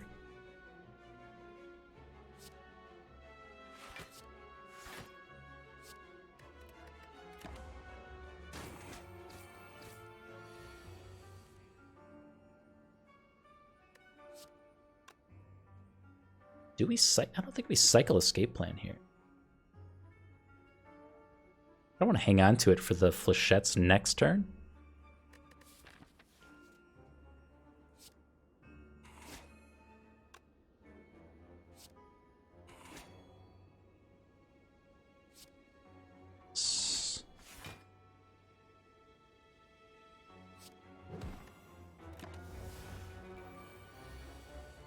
Okay. 2 turns of summoning is really good for us. Our Flechettes is on 49 damage. It also bullet time choke dagger spray to get the pen nib proc. That might actually be lethal. That'd be close. I'm gonna try it out. We don't have much else beyond that though. I'm not gonna bother doing math.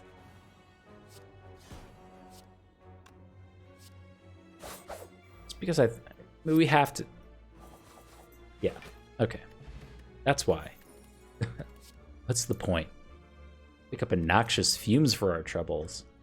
I do love noxious fumes. Even this late. Now we consider the liquid bronze. The liquid bronze with the bronze scales is so much damage against the heart.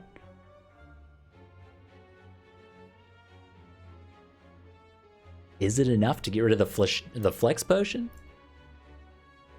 Alright. We held on to it for like 2 acts, and then I just threw it in the garbage. 310 gold.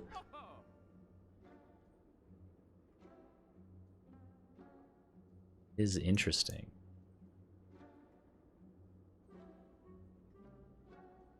Is it interesting enough?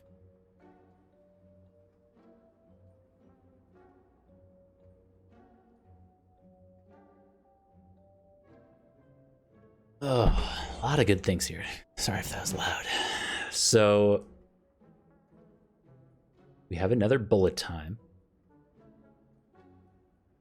Snap pick second bullet time. I know. My mind went there too. Especially on 36 cards, like we can actually make that work most of the time. Free energy, runic pyramid. It's a good get. Too late for Singing Bowl. The pair is the pair. I mean, that's...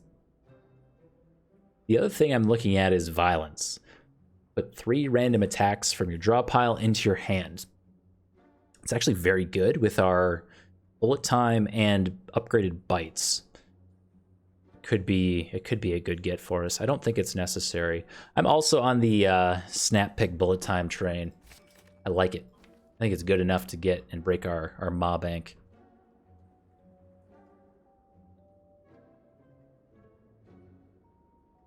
Else, we're good.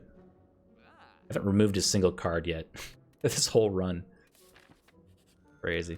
Don't forget to recall. Telling myself. And we are on the bird with arms fight. This is going to be a bit more of a lengthy one. I'm going to take a quick second to run to the restroom and get a drink. I'll be right back.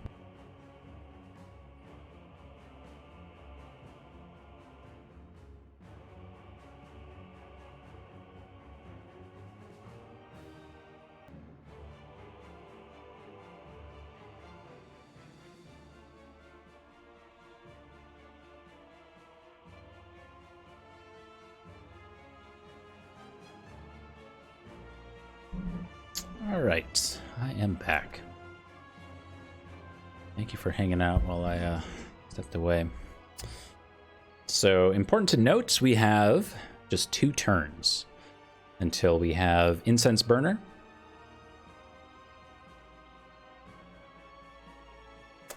I don't know if Panache is actually worth this fight. I'm kind of looking to discard it more than anything, which we could do with Prepared right now. I'm also hoping to do a nice Flechettes. As always. The bird with arms. Constantly doing push-ups. He's just flexing in front of us.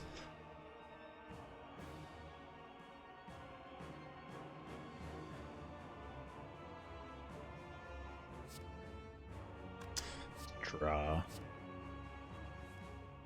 I was really hoping to get that 3 block.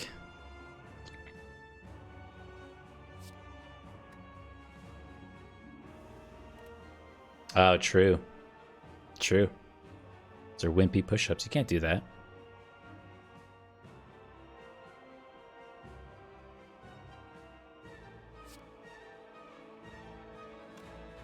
Now I want a Flechettes now. I think it's... Maybe should have done like a Flechettes or a choke already. Choke, deflect, sucker punch.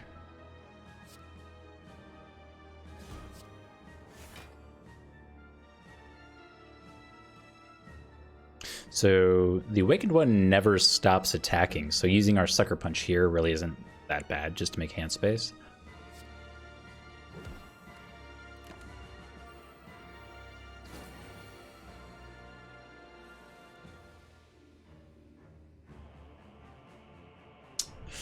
Okay, so we're on 4 energy, thank you Happy Flower, and next turn is our free turn.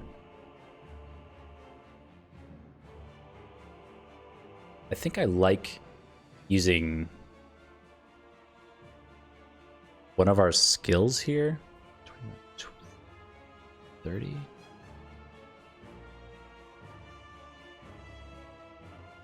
So we're doing this. I guess this doesn't matter. Let's just do it this way.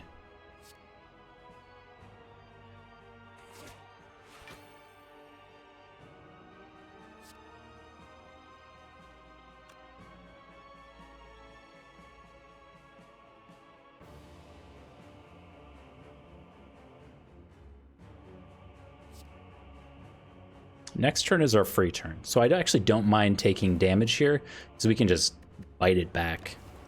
We'll eat some bird to get our HP back this turn. Got our Centennial Puzzle proc straight into our bullet time.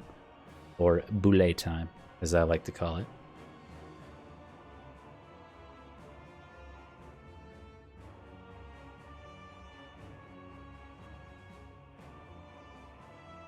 We're only getting hit for 5. I don't even think we bullet time here.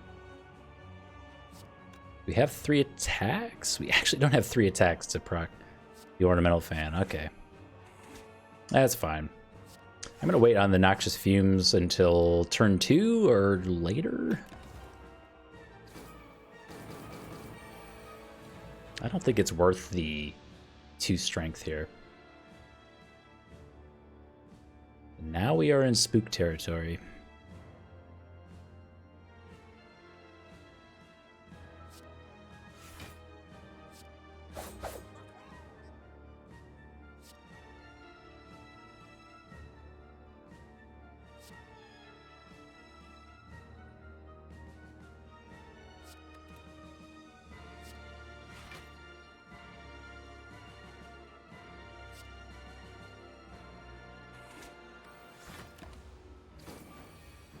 Okay. Now we ran into both bullet times. This is kind of my fear. So I think I need to readjust the way I'm thinking about this. We need to be a little bit more greedy with our bullet times. Otherwise, this is going to happen. And we're just going to have both in hand. Total waste. Let's see. We block for 16, 21. Or 12, 17. Hold on.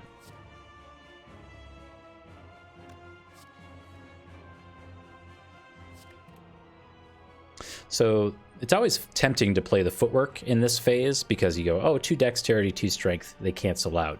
But they don't actually cancel out when you consider the multi-attack. The multi-attack is ×4, so that's 8 extra damage, whereas you're typically playing 3 defend cards at most, roughly, you know, which is an extra 6 dexterity, or 6 block. So I don't always think it's worth it to play the footwork in this phase, but I think that comes down to a very small personal preference that I have.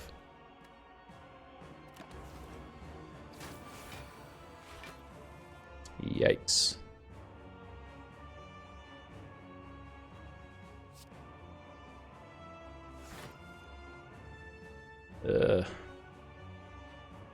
So we have no defense.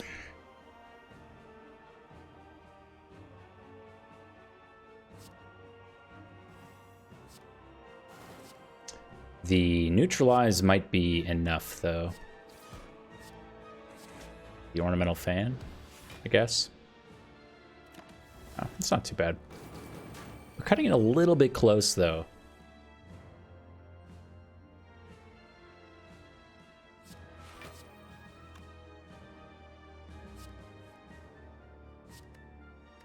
Get rid of this.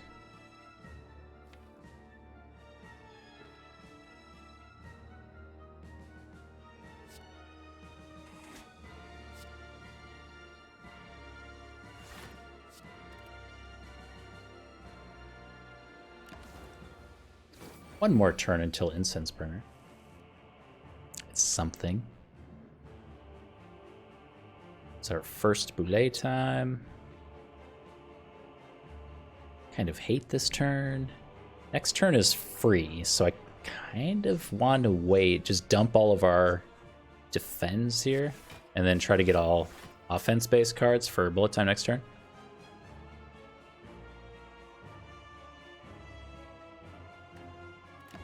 Do powers buff this guy? Yeah. So he has it's kind of in the middle of this list here. It's the Curiosity. Whenever you play a power card, gains 2 strength. And the 2 strength is 1 strength on all Ascensions under 19, I think. So it's not too bad to play powers in this fight in particular. However, if you knock the Awakened one over to the second phase before playing your powers in the second phase does not cause a strength gain. So that's kind of what I'm doing here, is I'm just waiting to play them for the second phase. I just don't think we need them right now. Our powers are not particularly strong. We only have Panache, Footwork, and Noxious Fumes. Noxious is good. I love Noxious, but I just don't think we need it here. Also kind of waiting on our Terror to play that for the next phase, just kind of to knock us out of that phase as fast as possible. I kind of hate this hand. I don't... Ugh. We have one more bullet time coming up, so this might be another one of those situations where I should just play down the hand and be good with it. We don't have that much to play. It's...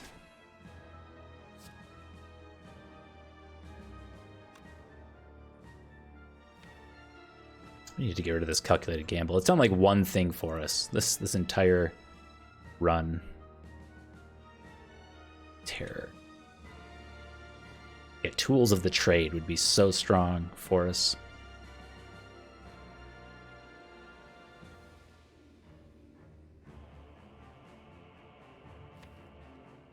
We also have Sucker Punch coming up. I'm going to ditch a Defend, even though I probably want it for next turn.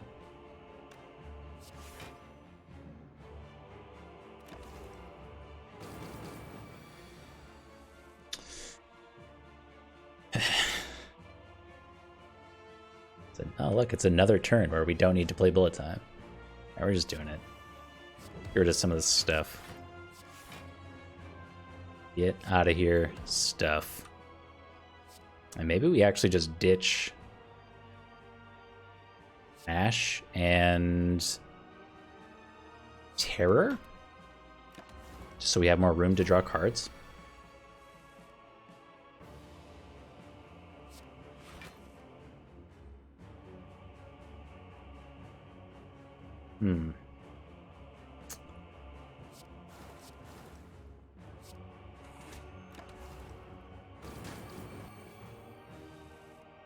You know, as bad as some of these turns look, the bites are keeping us in the game so well. This is the turn.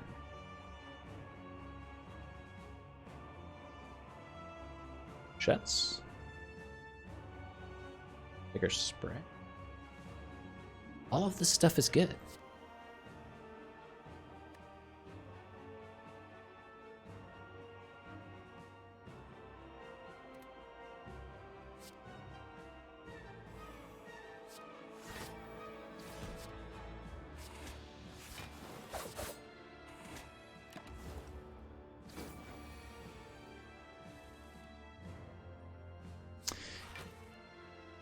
I think that turn in particular, where we seemed really strong and yet still didn't do all that much damage, is exactly why I'm hanging on to Terror for the next phase. I don't think we do as much damage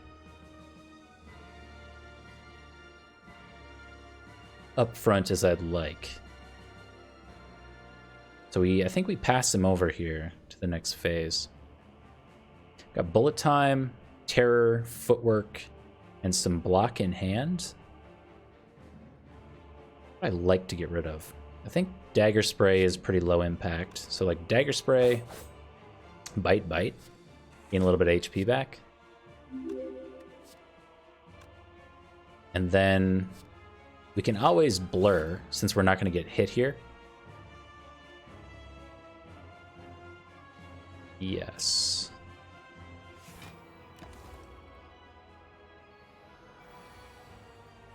Mother Suspiria, thank you very much for the follow, by the way.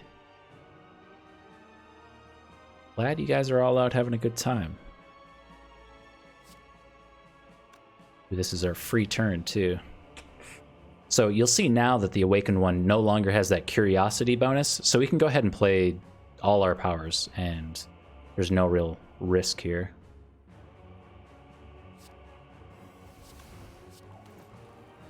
Yeah.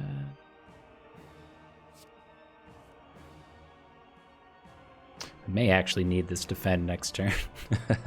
I think we're good just ditching the calculated gamble. I don't know. Yes. Okay. And then I think we want to draw into more expensive stuff, even though the block goes to waste. We're going to be doing bullet time next turn. Okay.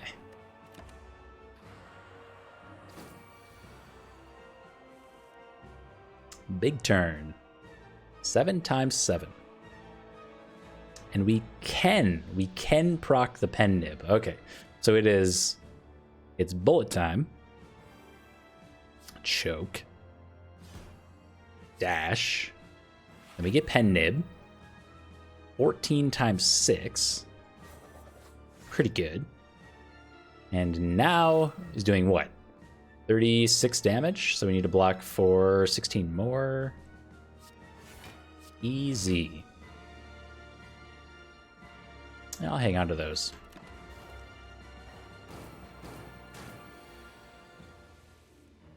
$20 is very easy. So looking at our draw pile, we only have one block card coming up. We only draw 4 cards, or excuse me, 5 cards if we have room in our hand. And so we kind of have to plan for a few turns ahead if we don't kill the Awakened one here.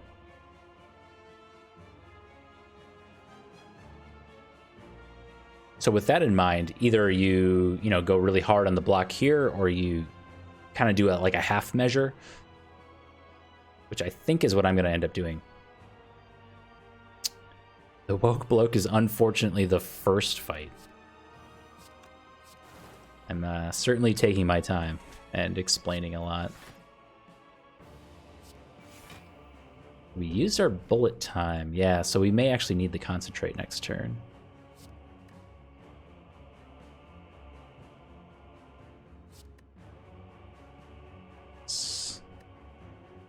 That's fine.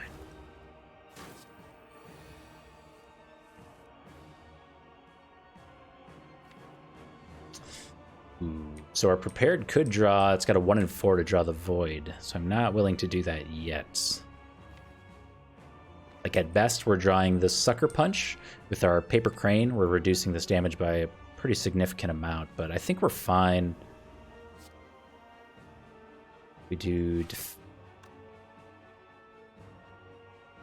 Let's do this. Now I think I'm willing to look for the Sucker Punch. Oh my. How does he do it? Next turn we only have 2 energy though, so maybe I want to hang on to the concentrate actually.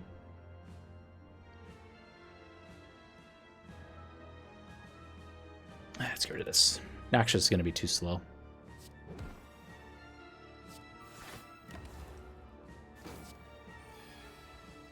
Two voids. That is awful. We have the kill though, right? I think we have the kill. Please?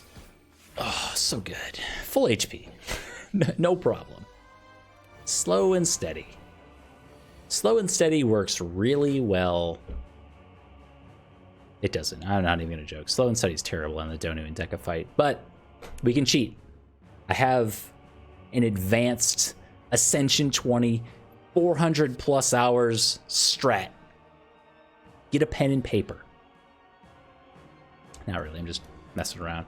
But if you happen to have Ascender's Bane, the blue candle, which says unplayable curse cards can now be played. Whenever you play a curse, lose 1 HP and exhaust it. And the next piece of the puzzle is the Centennial Puzzle. The first time you lose HP each combat, draw 3 cards. What this means is we can now play our Ascender's Bane on turn 1, take 1 damage, and draw 3 cards. Ooh. Oh my. Counts as a card for Panache? Old Baylor, you are 5 seconds too late. But you're right. I don't think that's a huge concern here as we have bullet time, but it is something. You're right. You're right.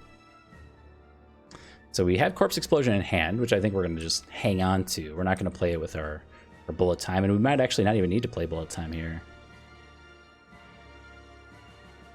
We'll play Panache. Okay, so we will actually miss 20 damage from not playing Panache first, but whatever. If it comes down to 10 damage on either of these, it's my bad.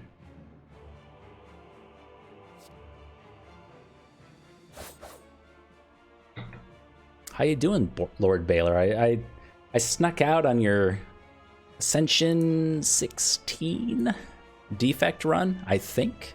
It was 16. It's going well. It was the one with Strike, and then you got Thunder Strike, which was awesome. that was a good one. Next turn is free, by the way, with the Incense Burners, so I guess I don't care too much. More 400-hour tips. I can tell you another one in 380 more hours.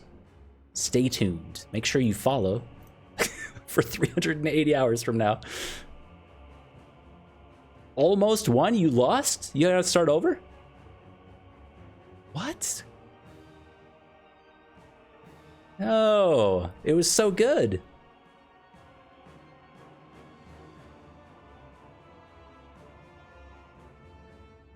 I'm actually a little torn up about that. That sucks. Not torn up, you know what I mean? It sucks.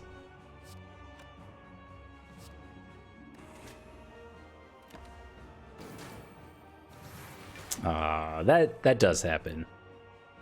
You hate to see it, but it does happen.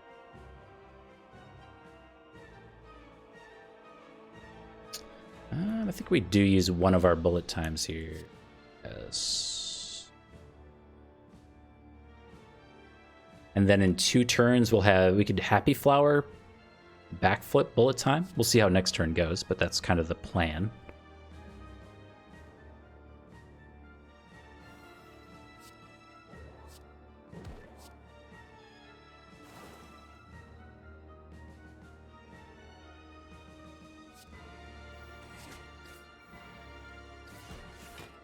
Thank you, Panache.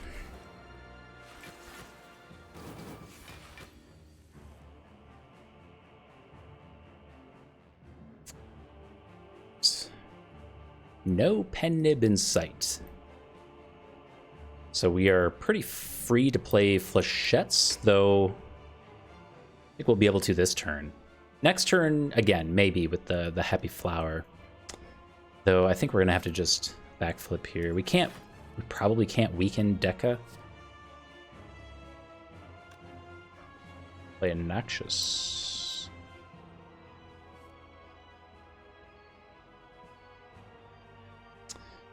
Well, I think we just get hit here. We also have very little like physical damage coming up, so the Terror is less appealing to me. I still want it. I think it'll help get us out of this fight really fast, but like Terror Flechettes is such a good combo with all these skill cards coming up. Don't want to get rid of that now. I talked myself out of it. It might actually just be the Noxious because it's so slow. That we get the Neutralize.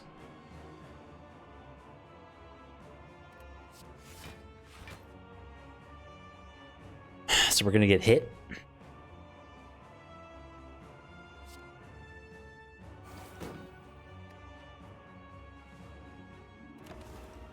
I'm still hanging on to our black potion. We've got bites, right?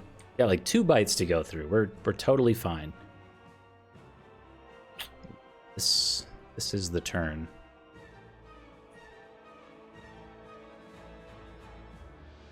What time for?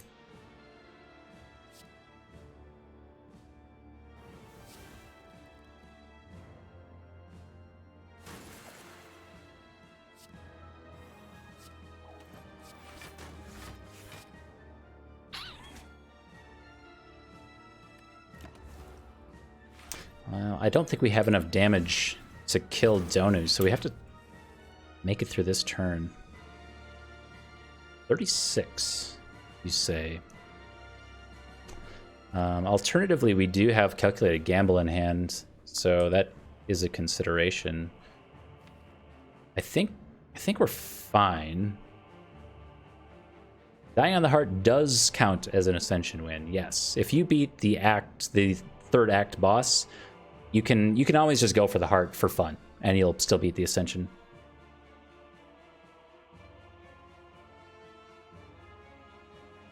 $36. So if we just dash defend, we live. It's close, but we live.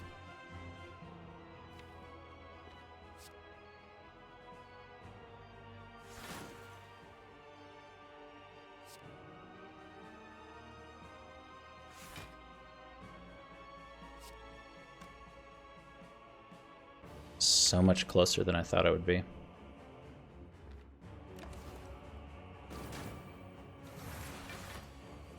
Okay. So first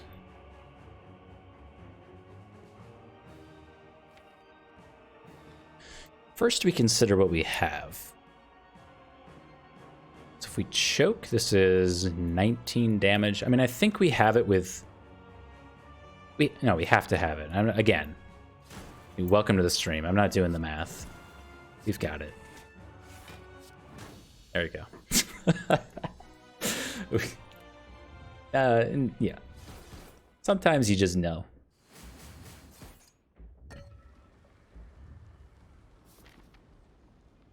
On to the 4th act. At the Eternal Feather to bump us up. Thank you. And our last upgrade before the Heart plus Elites. We have our 2 forms of weakness upgraded, which was really important. Other considerations, again, being our Deadly and Corpse Explosion. You thought it was over? No. I didn't even lean forward. If you ever watch the stream long enough and you see me do this, that's when it's close. That's when we're about dead. Because then I'm actually running the numbers. Could 80% of the time I'm like, that's probably it. You know, like just,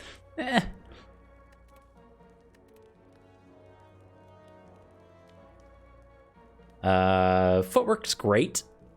Could help us hit some breakpoints. We have 0 piercing wails going into the heart fight, which is honestly, it's probably going to be our undoing, but you know, we're going to try anyway. Probably the footwork.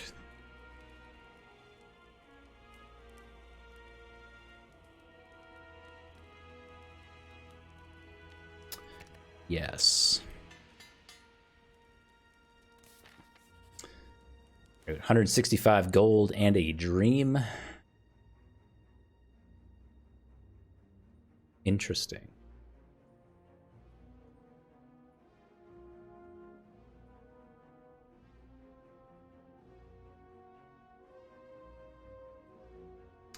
So I do like our block potion, but the power potion may give us something on turn 1 against the heart that will help carry us through.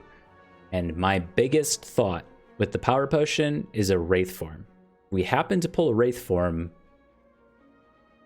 Like, we probably win? Maybe win?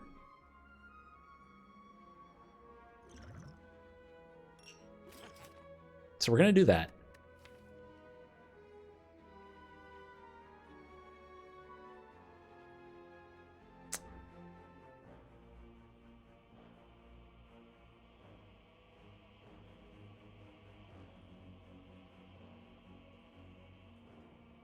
Wraithform's strongest card in the game. Bold statement. It's very good. I think in a 3 energy run like this, it's not quite as sexy, especially if we can't get it upgraded. It feels like, for most people, I think it feels very slow to play. But with our bullet times, our boulet times, I think we'll be okay. It'll be a good get for us. If and when we get it from our power potion. But I'm kind of banking on that. Also gonna have to like line up our incense burner really well. Again, since we don't have the piercing whale, which we may or may not be able to do against these elites, we do have the preserved insect going into the elite fight. So that is a thing that we have.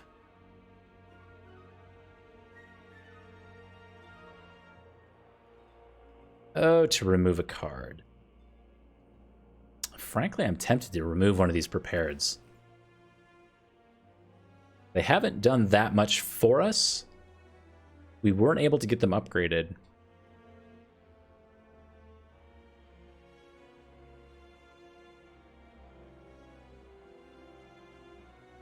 And with 2 bullet times, like, we don't need them as much to cycle through our deck, since we're able to dump our hand even on 3 energy again.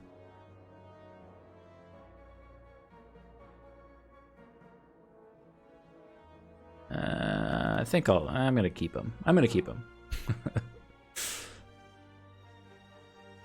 It's too scary. Antigraph would be really nice. Noxious we don't need.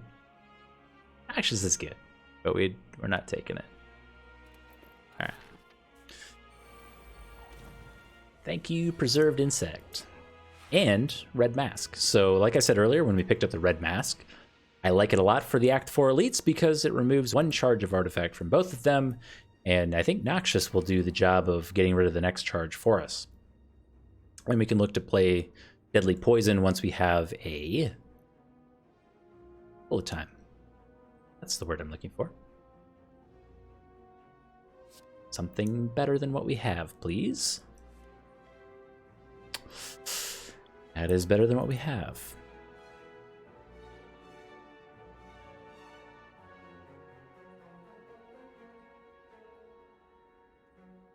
What did I play for the first artifact? I just mentioned we had the Red Mask event relic, which got rid of the first charge of artifact from our elites. Yeah, it's all right.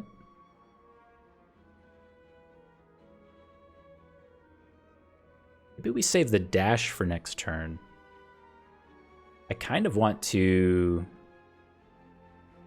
Yeah, we might as well like dash blur, right? And then we can hang on to dodge and roll for next turn. I really want to play our Deadly Poison. Get rid of the free deflect. Feels awful.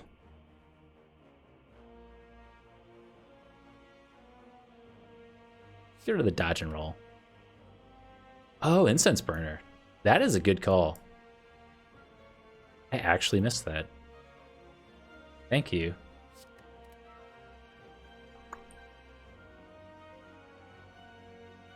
So yeah, if we dash blur, we're good.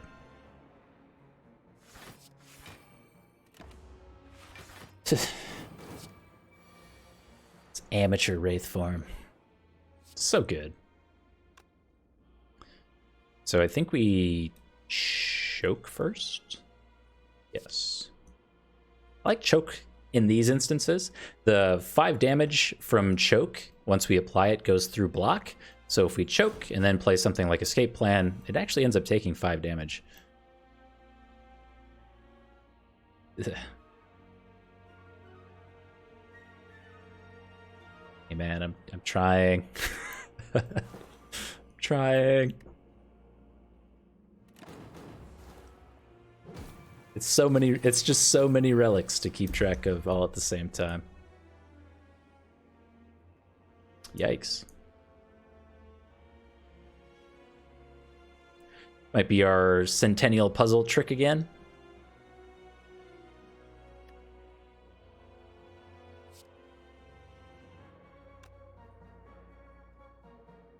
We will run into pen nib. So ideally we pull like our corpse explosion now and we just get out of the fight. Please?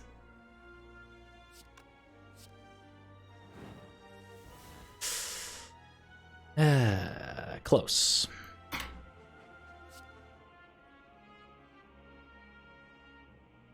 So I think we pop the spear and then turn for the shield.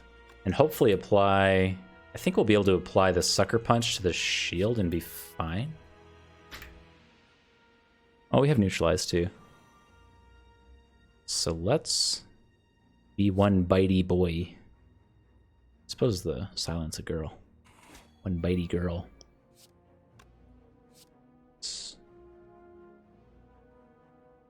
48. 48, that's 56. Hold on. 12. 20.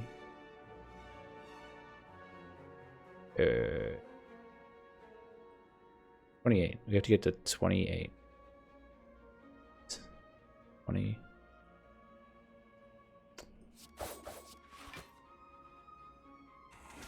It's fine.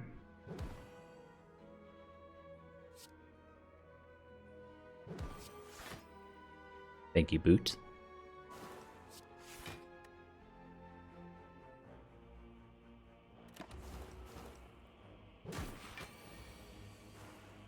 $99 block? That is cheating.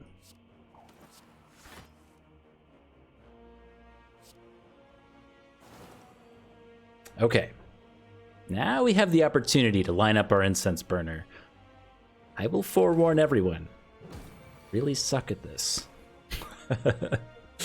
So we want it to be on 3 or 4. So if we actually if we kill him now, we're good. But maybe we want it on 4 just so we can deal with... I mean, it's a 50-50 shot on if it's the big attack or the multi-attack. It doesn't really matter. So I guess we ideally would want it on 4 to put it 1 turn ahead. Right? Yeah, turn 2 is dangerous. Agreed. I think we let it die next turn. That is the play. So let's bite.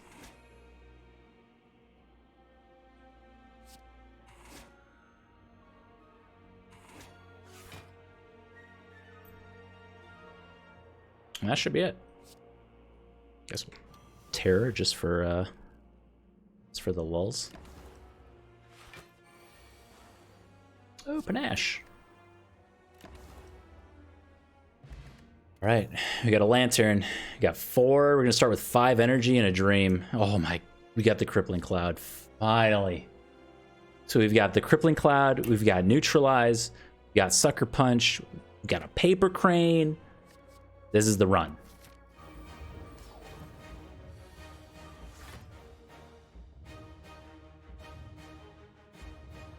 This turn's pretty good, though.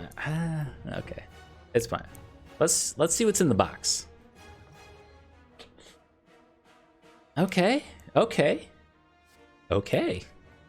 That is a card.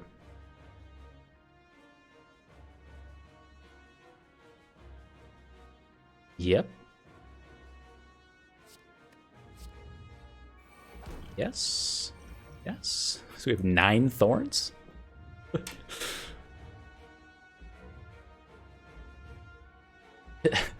It's masked itself as a liquid bronze. Yeah, look, I'm good with it. It can be our liquid bronze. We'll go ahead and apply the weak, so the heart's weak for the next 2 turns. Why not? Get this out of our hands. Oh, we even lined up pen nib perfectly. How can you accidentally play this good?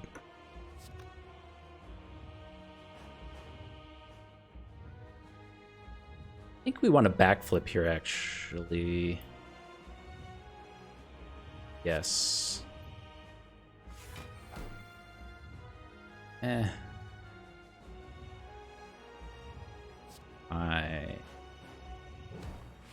Oh, I wasted pen nib. Okay, no, that doesn't matter. That doesn't matter. No.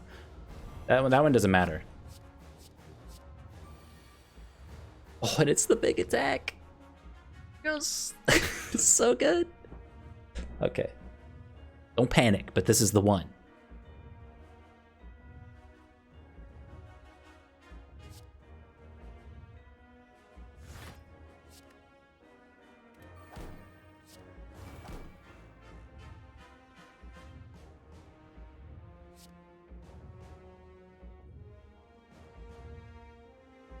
Yes. Calculated Gamble has been such a dead card for so long. So you know what? We could blur here too.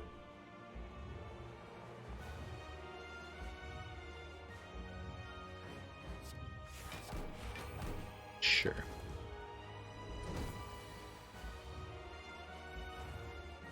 One times 15, look out. We're already at full block. What the heart doesn't realize is it's stuck in here with me. I'm not stuck in the Spire with it. No pen nib for our flechettes. That's my bad.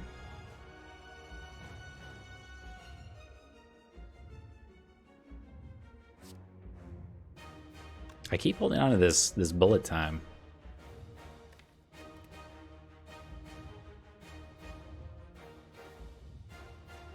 Swanee, dude, welcome. This is good timing. Yeah, we got the list. We reached the Slay the Spire dream of having the button. I think whenever I hit the button, that's when I know it's a good run. I don't know what to credit all these relics to. We picked up a very early Molten Egg, and then got the Vampire event for the upgraded bites. And we rolled that kind of into 4 elites in Act 4 and tiny chests, like, I don't know, we got a lot of chests in event rooms too. The stars aligned.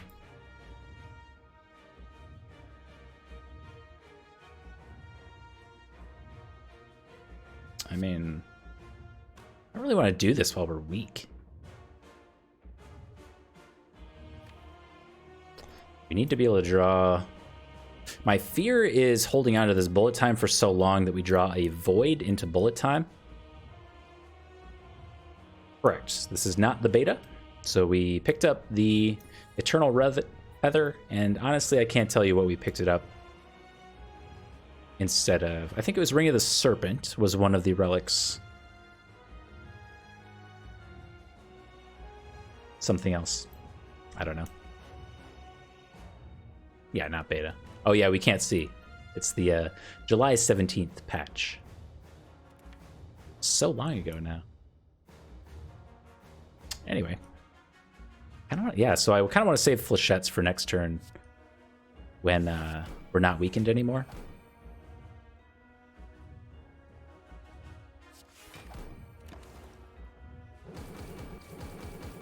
Oh, you love to see it. You love to see it. It's so good. And now Flechettes is kind of useless because the heart took so much Thorns damage. Whoops.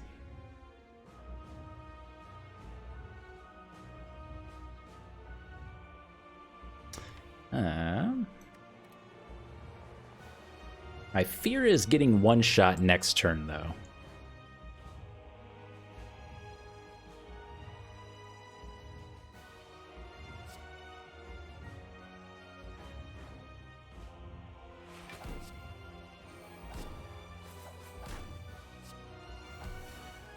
Oh, we had a Centennial Puzzle. I didn't even realize that.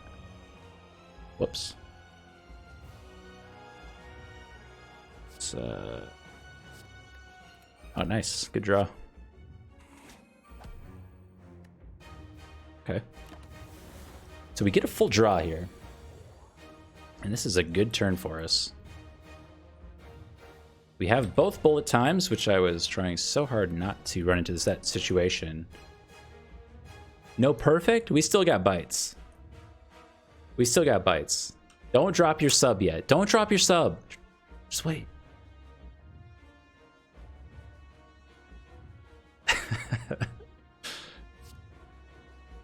I think we're good here.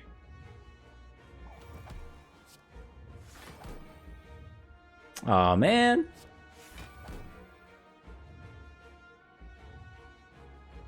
Perfect is if you didn't take any damage. I'm just playing. So we're taking 30 here. This is always worth it. No.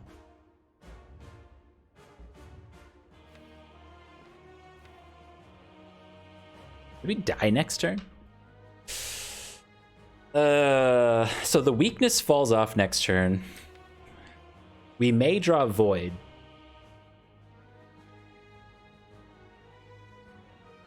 We do not have enough block coming in next turn.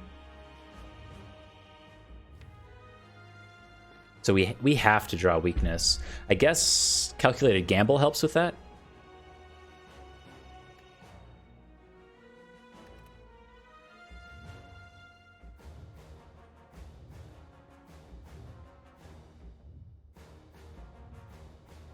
Like 10 damage, right?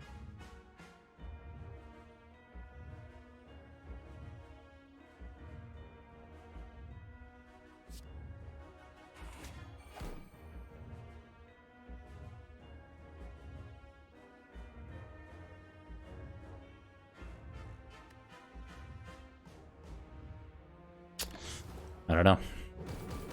Maybe we could have saved the Art of War there too. It's another consideration. Okay, so no Void. We did not draw Crippling Cloud.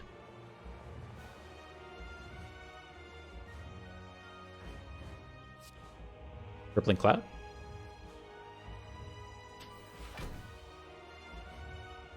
Crippling Cloud.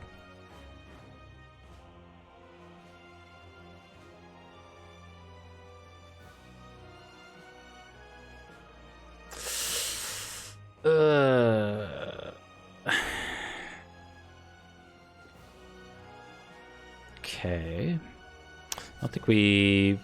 I don't think we play the choke. So the heart can only take 57 damage this turn, so our only goal is to survive.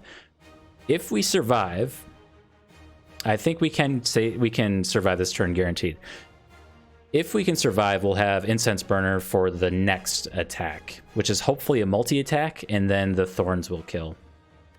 That is the game plan. So we can also concentrate, Calculated Gamble. So we'll have energy, we'll have Crippling Cloud. Like, I think we're good.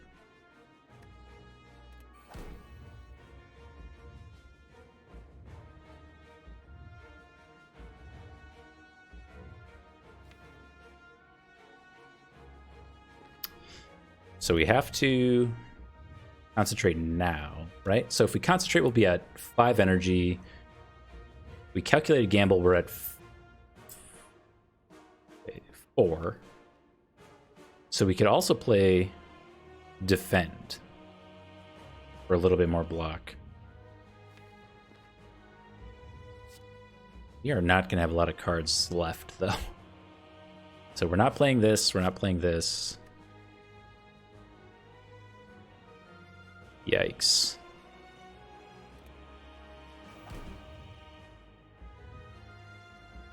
Wait. We can't play Defend here, right?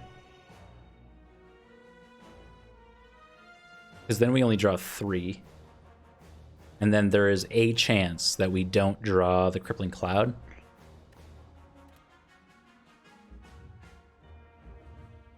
So then we take 4 damage. We're at 31 HP. The heart does 47 times some amount. 28. We live. Yeah, so we have to do this.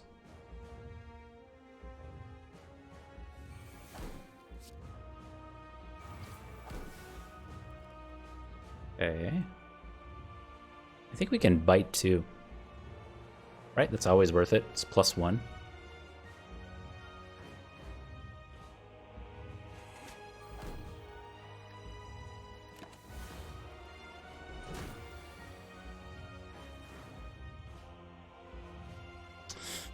This turn's a little weak.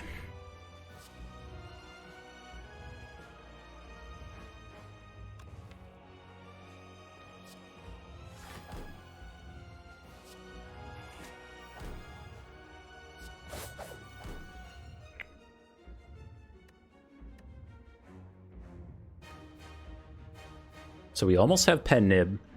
We're hoping that this is the multi-attack turn. I think.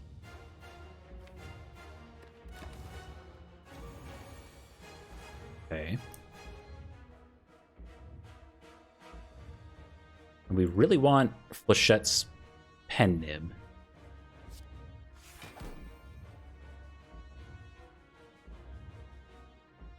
I'm pretty sure this is basically done.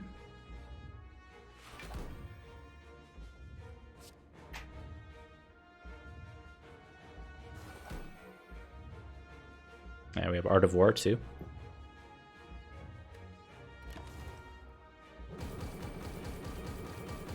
Or wait, no, because that counts for the next turn. So we have to survive this turn too? I might have messed that up. Or maybe we didn't get the draws. Because we can only do 42 damage this turn.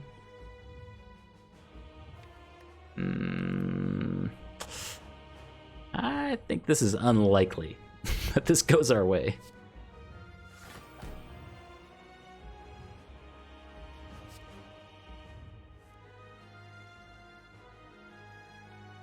We have Sucker Punch for a form of weak.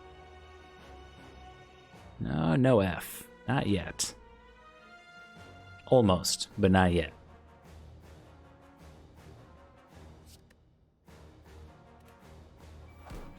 Please.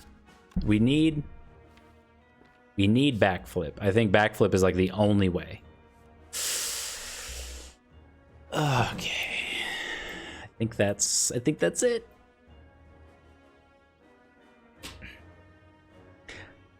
So in hindsight, I think we wanted the last attack to be the big attack, and then the multi-attack, the heart would have killed itself. I think that's what we actually wanted to have happen.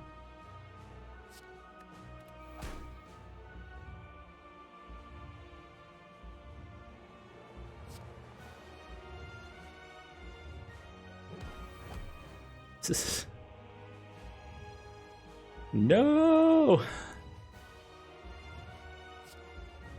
It's only 29. Like,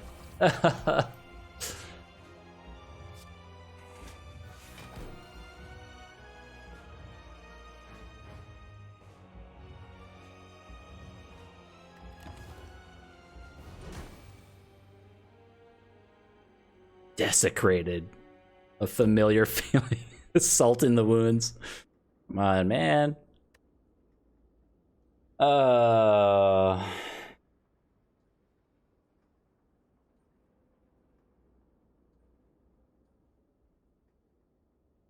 That's too bad.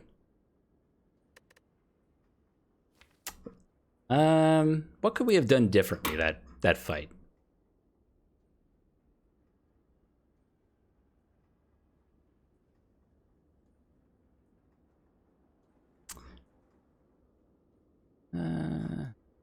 I don't know.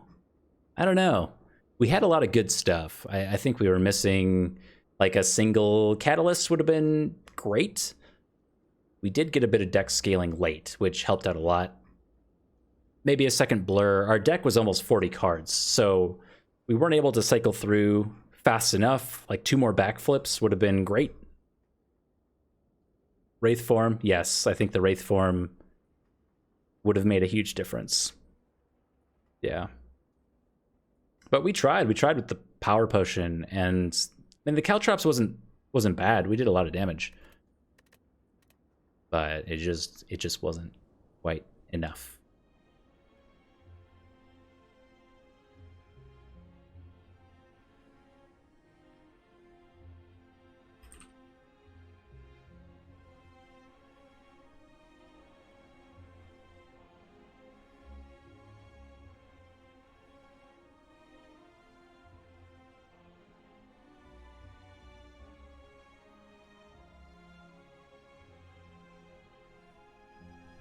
Yeah, it really was. And I think, looking back, I had temporarily hesitated on taking the bites, even though we had Molten Egg. But I think that ultimately allowed us to go through, mean, if you just kind of showed up towards the end there, we went through Act 3, 4 elites, no problem. We were 100% HP going into the Act 3 bosses.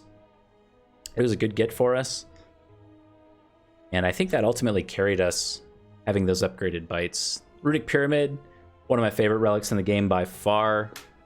I just love that relic. It changes the way you play, the way you think, the way you plan turns. It's great. 10 out of 10 relic.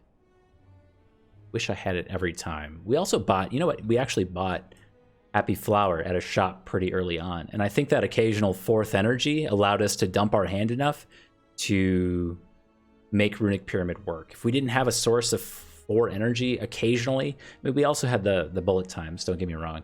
But that helped a lot too, to help us cycle through our deck. I think what I've found with Runic Pyramid a lot of the time is when you end up with only 3 energy, you can't play down your hand enough, and then eventually your hand is all strikes and defends, and they're just kind of junk.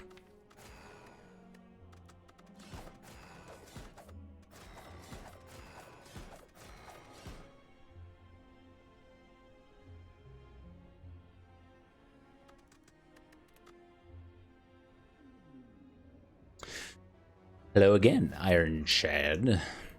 Our first boss of Act 1 here is the Guardian. And apparently our last run did not go well. I have no recollection of that whatsoever, because typically my runs are so much better than dying early in Act 1. I've always found this to be strange, to be frank.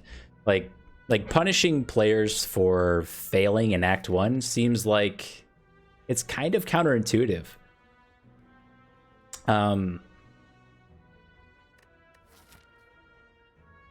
Like if someone fails early in Act 1 and then you give them worse bonuses, you're just kind of condemning them to a worse fate. On the flip side, though, if you rewarded poor play, then it would be a strategy just to lose and then start over right away.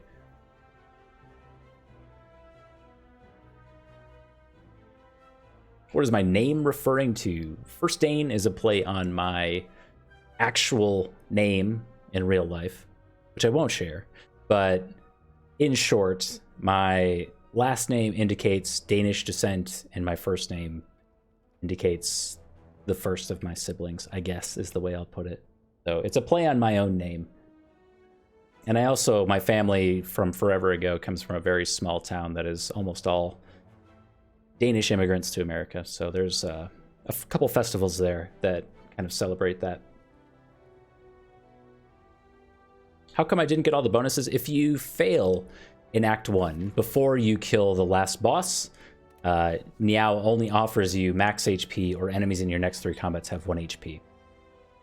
So I guess the last time I played Ironclad, we died either on the boss or trying to be overly ambitious before the boss. I genuinely don't remember.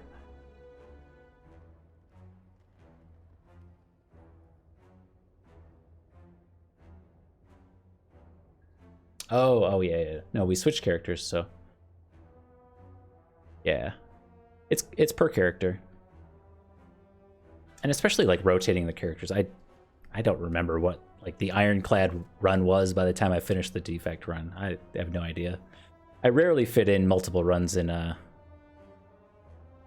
like a weekday stream, just because I work full time.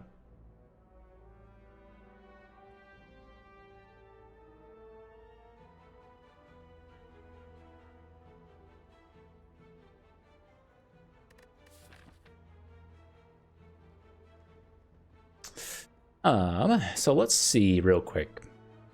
We do have an opportunity to snipe an elite. I think I'm just going to do that because it is a little late for me here. I don't want to invest myself into like a 2-hour run. Not that I'm going to try to lose, but you know, if it comes to that.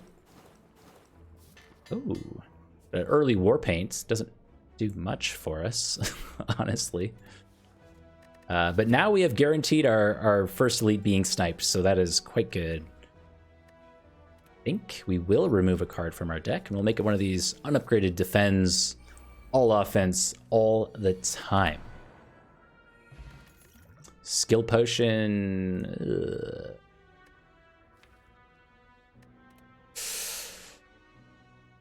They're bad.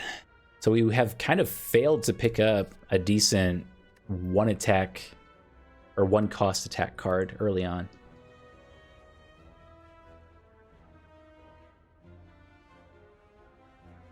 I don't like Perfected Strike in Ascension 20. I think pre-Ascension 17 and maybe even 18 Perfected Strike decks can like carry you through the Ascension pretty easily. I've had the case where I picked up a Perfected Strike or two, and that's like all you needed. It's so easy.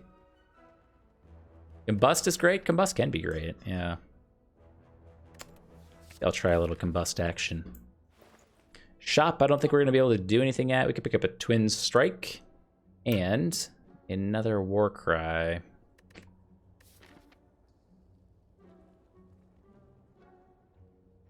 I don't feel good about our Flaming Elite here unless we don't run into the Sentries here. Then we would have a 50-50 shot at the Sentries. And with the Sentries, we could potentially roll Combust into, I think, beating that fight. Do I want to spend any of our money here? Say no. There's a good chance we get a potion from our elite fight here, and we should end at 68 HP, so we'll be in a good spot. A frozen egg. Almost strike anger.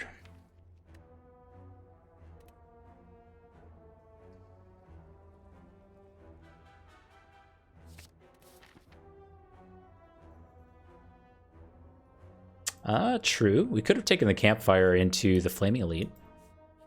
This is actually better. Okay. All right. That's fine. That's fine.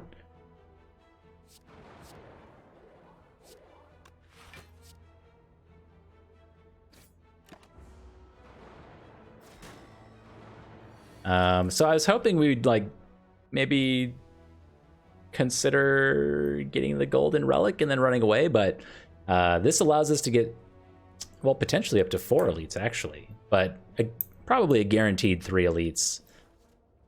We'll see how the rest of this fight goes.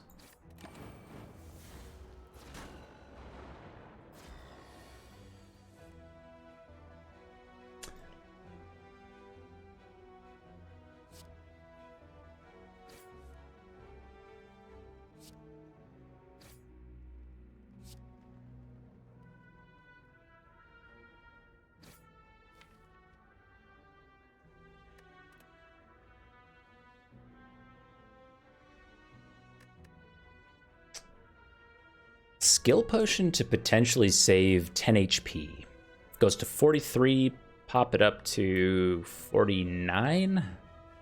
No, not yet. All right, -1 because of Combust. Okay, this turn is bad. That is also bad.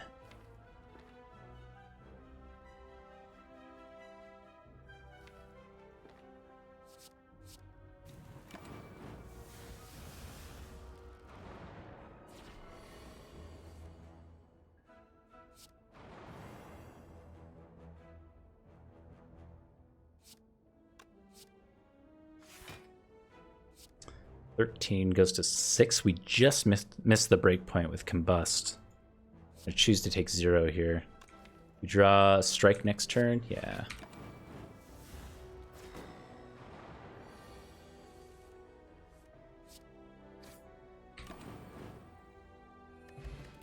It's okay. Pick up a pen nib and a shrug for our troubles. Or the campfire and probably smith up something nice. Our boss is the Guardian again. That's right. So we fought the sentries last. We're either going into the Lagavulin or Gremlin Knob fight.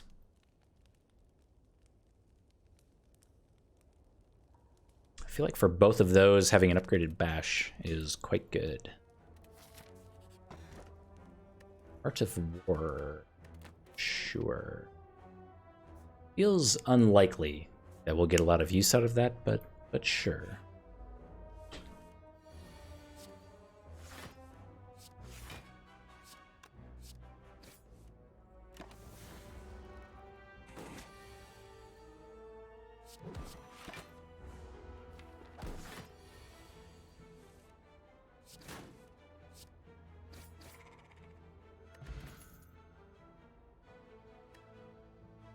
I tend to struggle with Iron Wave because I kind of like it, but kind of hate it. It's like it's in the same realm for me as like a Cloak and Dagger. It's like the same card family as Cloak and Dagger and Cold Snap, but I feel like both Cloak and Dagger and Cold Snap have utility outside of just this card, whereas I feel like Iron Wave is kind of just locked in. There's no real synergy there. It is a way to gain block while having an attack card, which is interesting. I'm going to try it out. I just don't have enough of a feel for just it in general.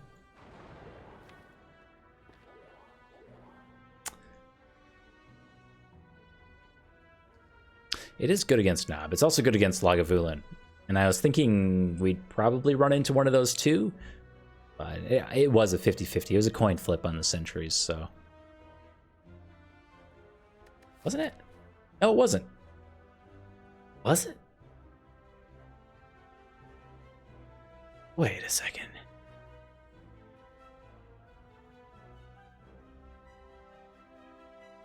Wait a second. Hold on. So our first fight, we sniped the Nob? I think. It happened so fast. I think we sniped the Nob, then we got the sentries here in the event, and then we got the sentries again as the elite, which feels bad, but fine. It's okay, I guess.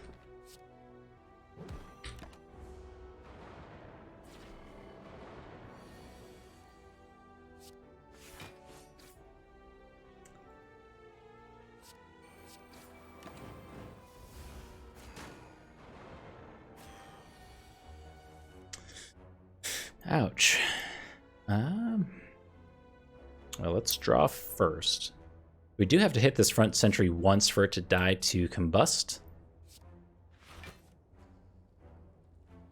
Kind of hate it. It dies next turn to combust anyway. So we don't actually have to kill the front sentry unless we want to avoid the dazed cards going into our discard pile. But I don't think we cycle through our whole deck here without killing them all. So I'm willing to just hit this front sentry here. We'll only have to do 1 damage to this front sentry for it to die next turn. Actually, not at all, because... oh, man.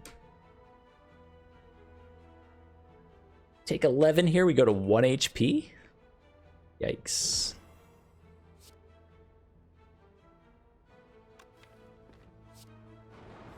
That is awful.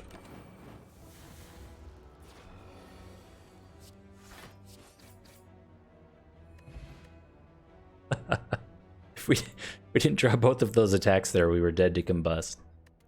Good times on the Ironclad. An upgraded corruption. Oh my. That is the start of something.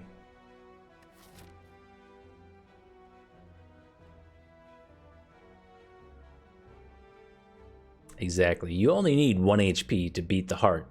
You know what I mean? That's all it takes. I feel like it's too early for a corruption. Though seeing the upgraded corruption, you want it. HP over 1. Yeah, it's just a resource. You just trade it in. I take the cleave. Oh. Another free chest. It has been the night of getting chests from events, let me tell you. Take the Centennial Puzzle, absolutely.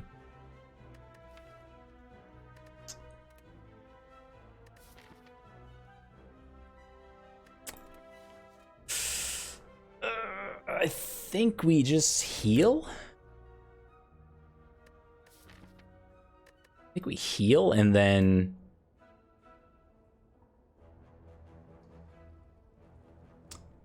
Puzzle sucks with combust. Oh, because you draw at the end of your turn, so it discards? I've not encountered that interaction before.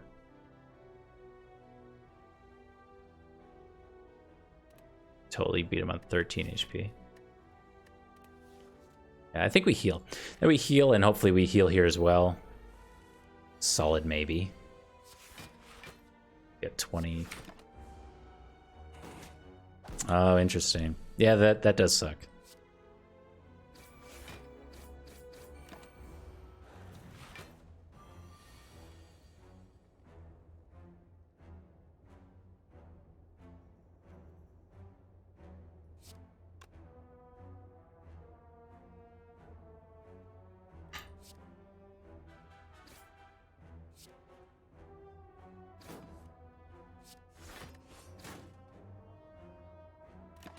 Yeah, it sucks.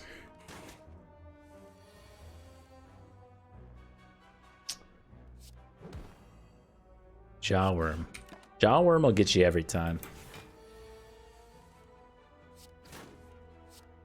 I think my top clip of all time on my channel is me mismathing the Jawworm damage by 1. And it was like right after Baylor hosted me for like a couple hundred people or something, and I don't ever have a couple hundred people watching me. So I was like freaking out, and I was on floor 1 Jawworm, and I almost died, and I like got up and yelled, "It's 13," when it was actually 12 damage. And I thought, and we died at 13 HP, but we managed to beat the Jawworm with 1 HP on floor 1. It was good times. True Grit's interesting. I like it. Like it. I think we upgrade it. Yes.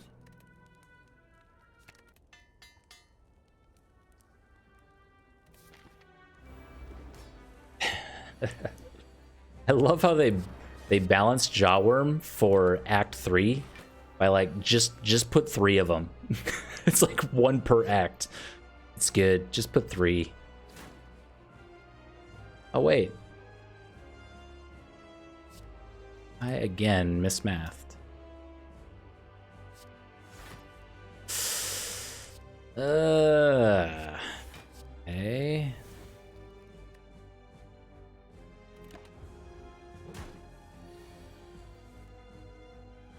guess we don't play Combust this combat? Whoops.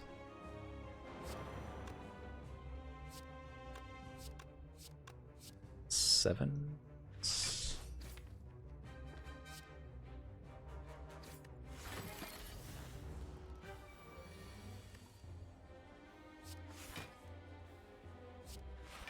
Next turn is going to be a little sketchy. We'll have our True Grit, but outside of that, okay. Shrug is good.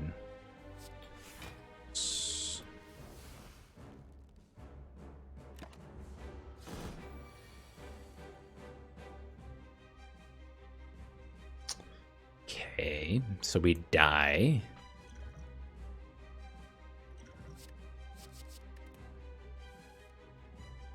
So we live.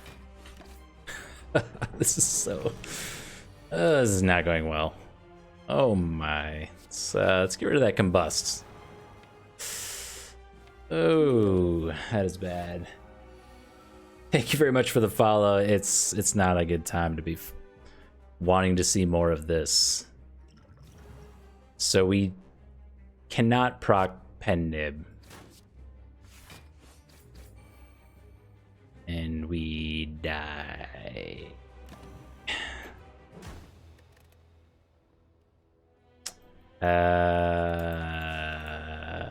About that.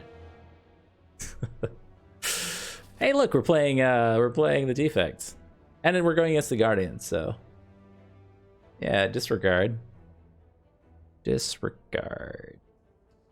So I think, I don't know if we would have actually beaten that fight. Maybe if we used True Grit to boil down our deck to only Pommel Strike, and I don't know.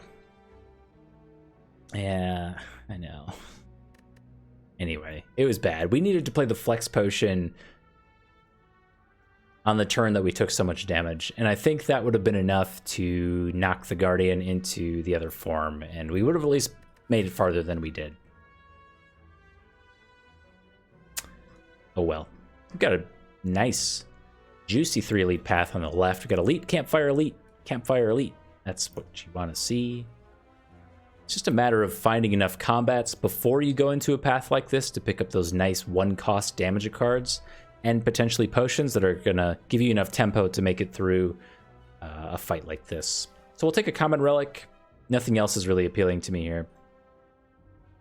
We get Orichalcum. Very nice.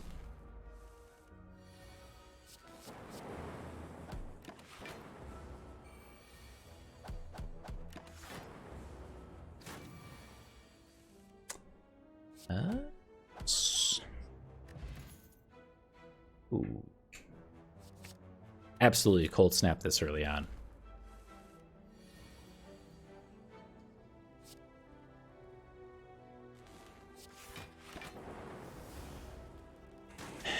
Yeah, that's what I'm thinking too, but does that mean we make it out of the fight alive? Is the real question for me, and I genuinely don't know. We really didn't have a lot of good cards going into that fight to begin with.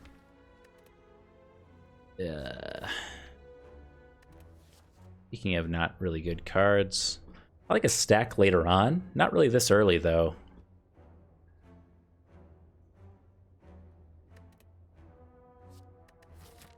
Stack is a weird card.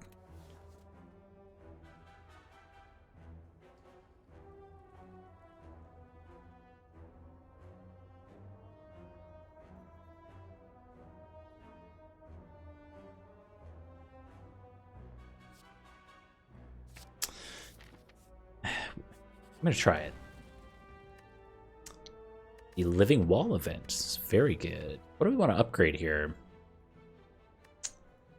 Probably either our stack's a pretty good upgrade. I think maybe just our Cold Snap for a couple extra damage. Either that or Zap to make it free. 1 vote Zap. I think I like Zap as well. Transform a Strike. Hidden option 2.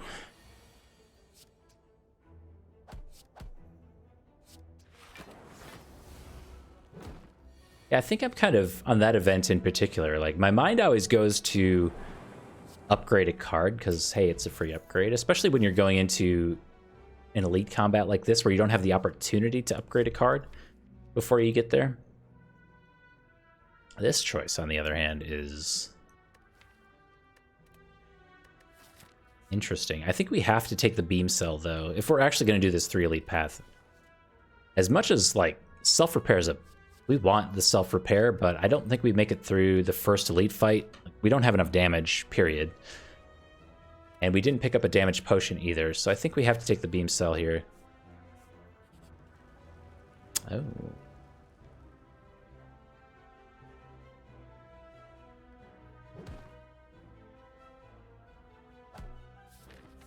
Okay.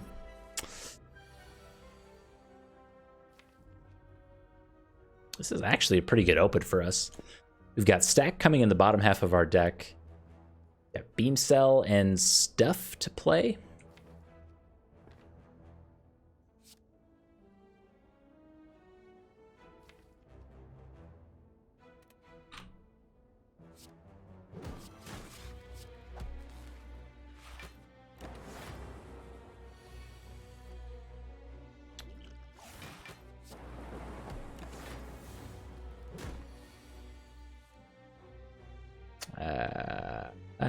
That is not good.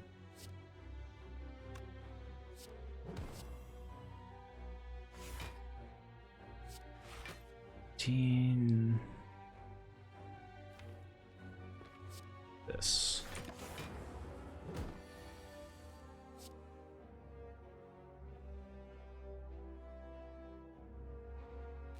Yes. You gotta love the defect in fights like this. It really shines when you can rely on your orbs to do damage for you when you start to take the strength down. It's one of my favorite things about this character in particular.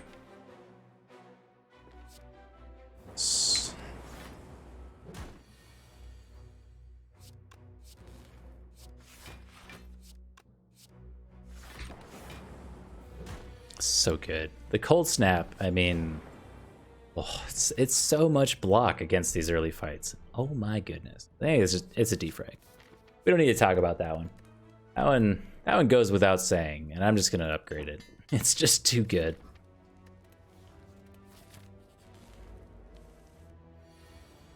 So good.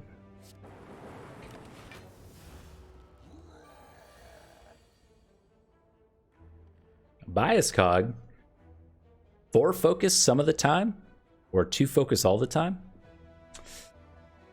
No. My heart. Ooh.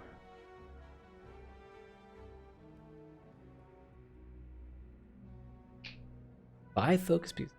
Look, I like the defrag. I like the defrag.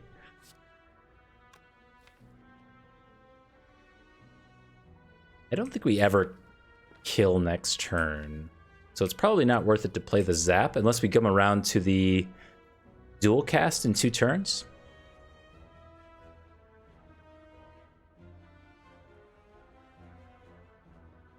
I don't know. I saw the defrag. I just went for it. I think it's because I'm addicted to the Frost Orb decks where you get just a ton of Frost Orbs and you just press E to end turn and like you just gain enough block to where it doesn't really matter. Stuck on this though. We take a lot of damage here. We'd play this. Blocks like 7.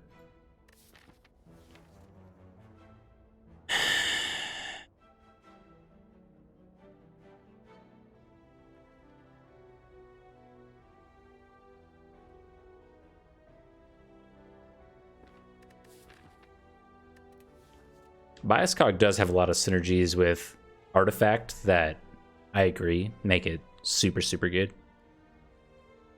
Don't worry, we'll pick up the defrag or the Bias Cog later. I have a pretty good track record with like picking it up after bosses and stuff.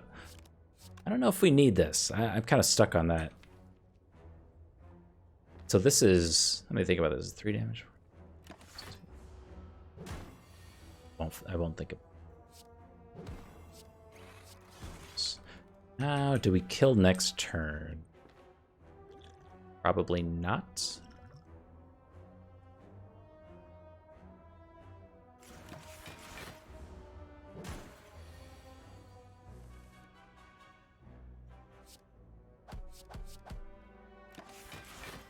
Orichalcum is keeping us in the game here. For sure. This is, wait, how much is this? This is 5? Yeah.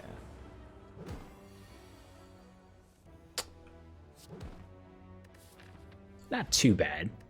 Pick up a mango for our troubles. 14 max HP. And we get our essence of steel back. Barrage or a steam barrier?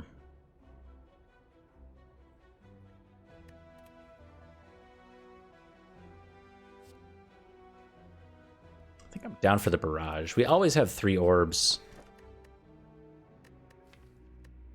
A shuriken for a little bit of strength scaling too.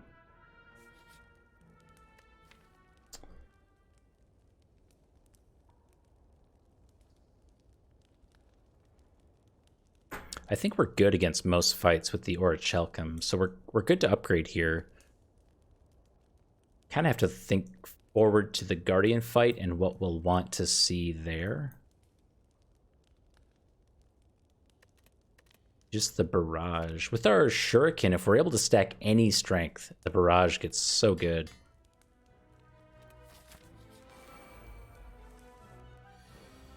And in theory, this fight should be very easy with Orichalcum and maybe even Essence of Steel, since we didn't draw our Frost Orb at the very beginning here.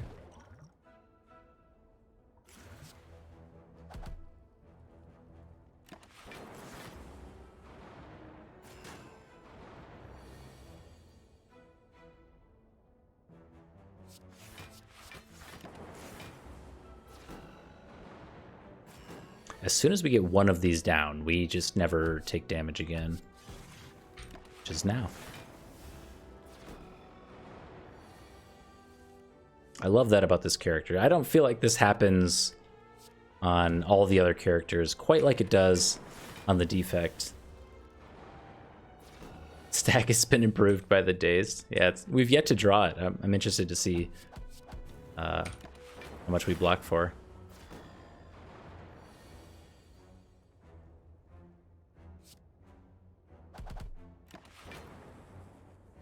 We'll never know. Get a question card for our troubles. Future card rewards have one additional card to choose from, except for this one. I think we take a go for the eyes here. Yes.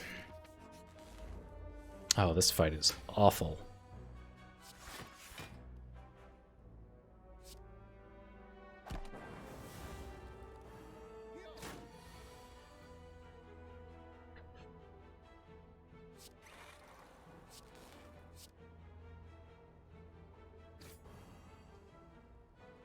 Wow.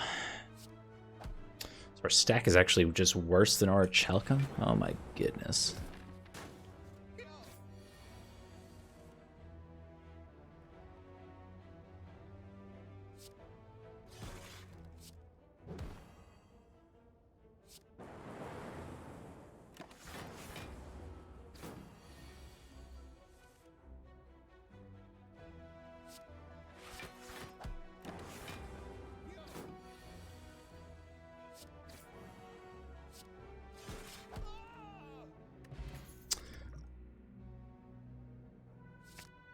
Alright, I don't want to hear anything. Oh my, what are these fights though? I don't want to hear anything else about that defrag pick. We got 2 defrags.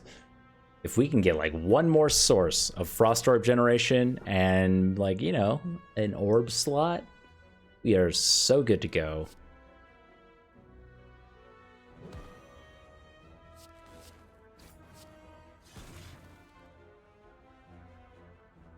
Assuming we don't die before we get there.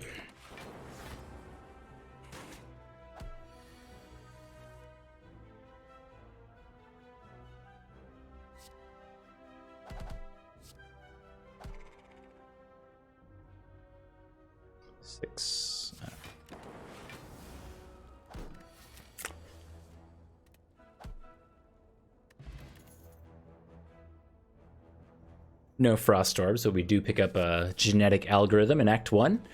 You love to see it. We've already had more difficult than this fight. This is nothing. Gonna have to do better than this. 6. Yeah. That's why we're getting all the most difficult fights. Yeah. This is unkind. We have lethal there. I have messed that up. I mean, I wanted to defrag anyway.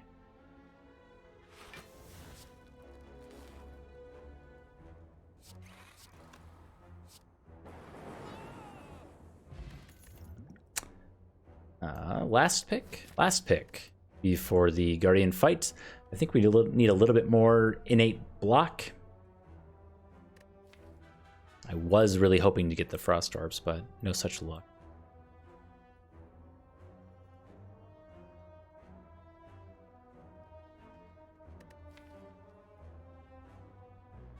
The deck in general has a lot of zero-cost stuff. Zap, Beam Cell, go for the eyes. So I'm less inclined to do the Steam Barrier or Charge Battery and kind of leaning more towards the Leap.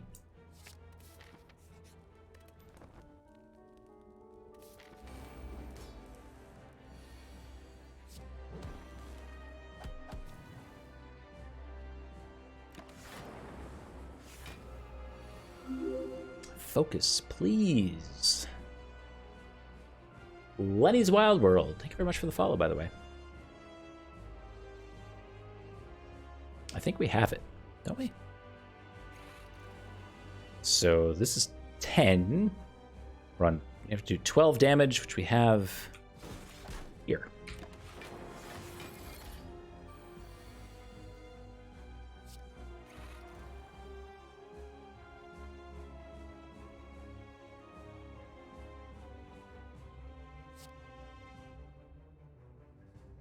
Currently take no damage. There's no reason to play Go for the Axe.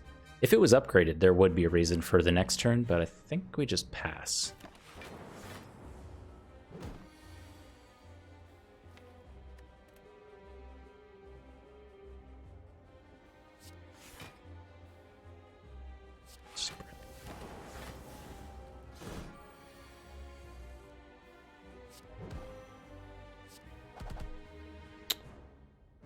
Well, do actually knock him over to the next phase this turn. And get a shuriken bonus. Delicious.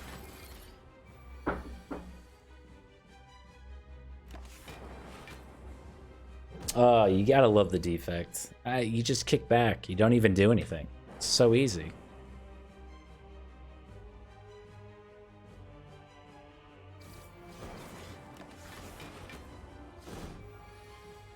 So we have 16 block just by pressing end turn. It's amazing.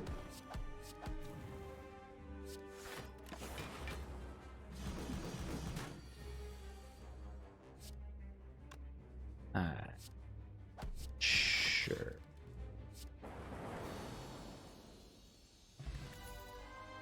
Hey, look. Bias Cognition. I've heard that's a pretty good card.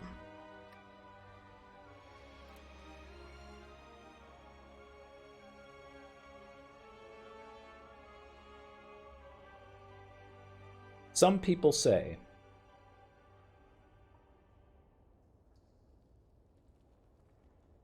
Bias Cog is a broken card. Let's check it out.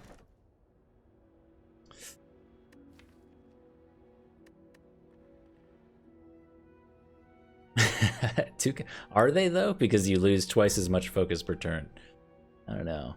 If we got Clockwork Souvenir or something like that, man, it's...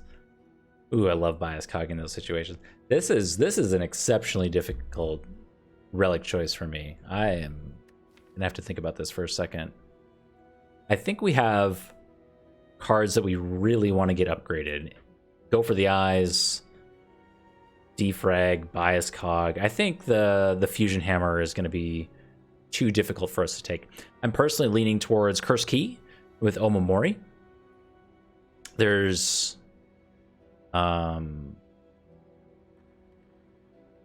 little need for worry about opening the chests. Yeah.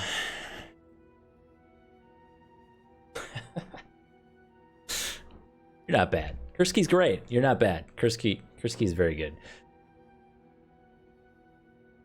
I agree with you. I think as the game progresses, we'll want 4 energy. I agree that we currently don't really, maybe we don't need the 4th energy, but it's a nice to have. It's my only real struggle with this choice is that Runic Pyramid is one of my favorite relics in the game. I just talked about this. We just had a Runic Pyramid run. I love this relic. I'm going to take the Curse Key, though. Yeah, I kind of discussed this earlier, too. Like, on 3 energy, Runic Pyramid, without having removed any of your Strike Defends, means that you just end up with a handful of Strike Defends over a period of time. So it's the Curse Key. Got the Collector as our boss here. Haven't collected any of our key pieces. Speaking of collecting. We also lack... Well, we lack a lot of things, honestly. We lack... I was going to say we lack area of effect damage for elites in this act, but we're missing a lot. We did not... I don't think we visited a shop in Act 1, so we're at about 400 gold. We could also look to take a few extra events here to try to cash in on our Omamori. Yeah, exactly. So Kurski, Omamori, we've got the synergy. Yeah, I think Runic Pyramid is a run-winning relic in its own. It's so powerful. It is really one of my favorites in the game.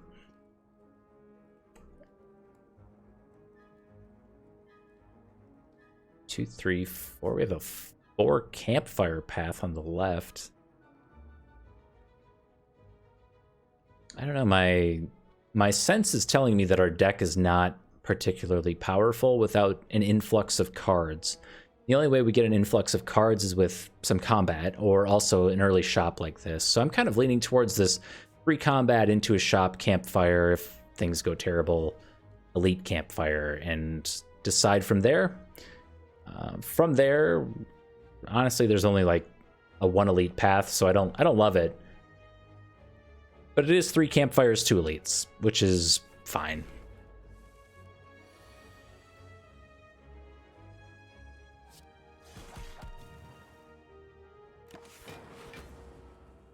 I think Orichalcum was the true MVP of the first act. If I had to name an MVP relic right now. So good.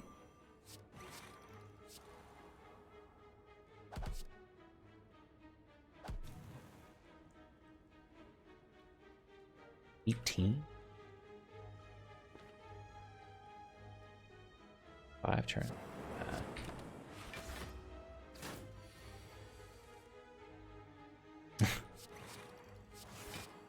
Missed playing Cog. It's true. Yikes. That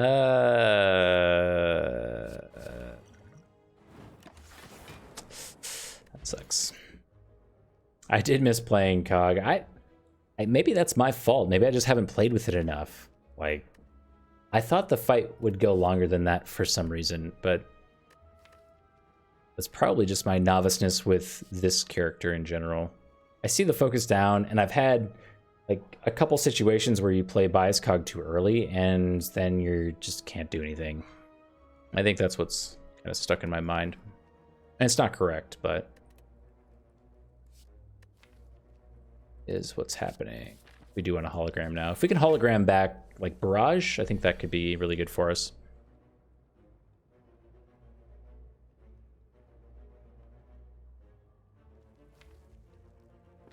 Kind of sucks.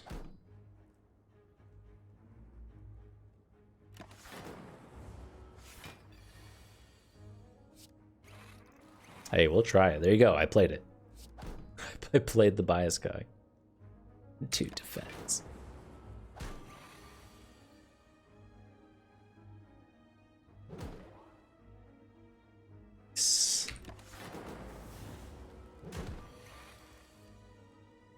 Let's have mercy. Not what I've done.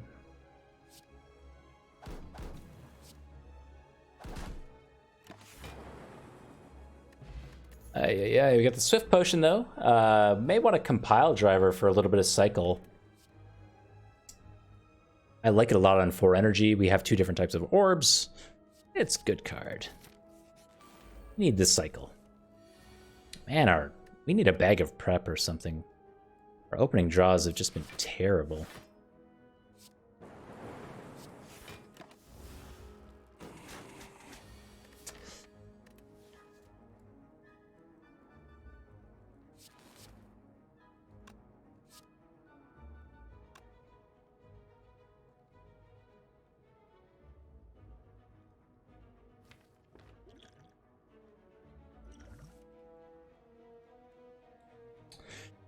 Better.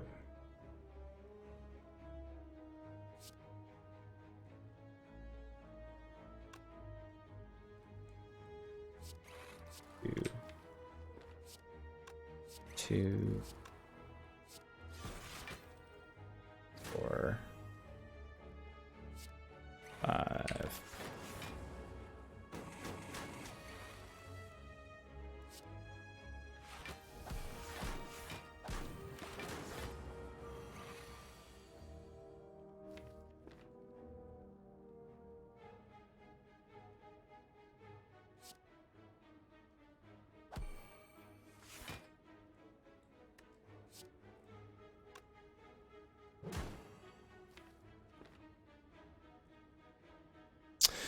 I didn't want to beam first. I wanted to proc the first malleable charge and then eat it entirely with the beam cell for 3 damage.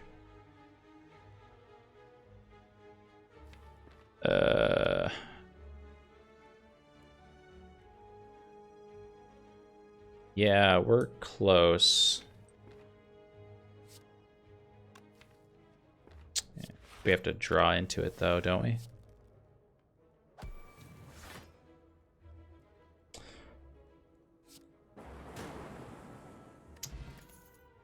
Oh my goodness. The 3rd defrag. It's so good.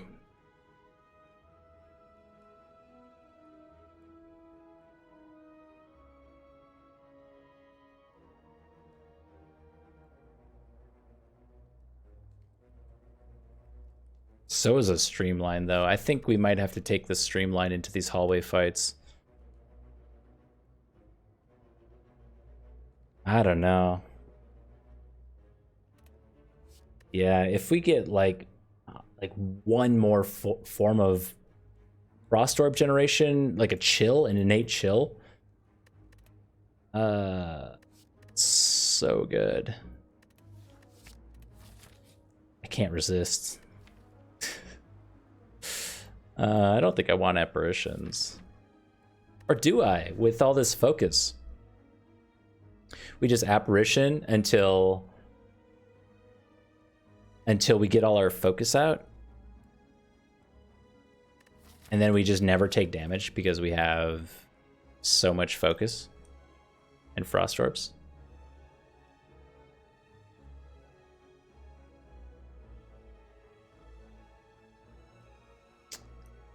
It's interesting. It kind of puts us in a position to where we're very subject to card draw, though. If we just happen to get a bad draw, we just kind of die.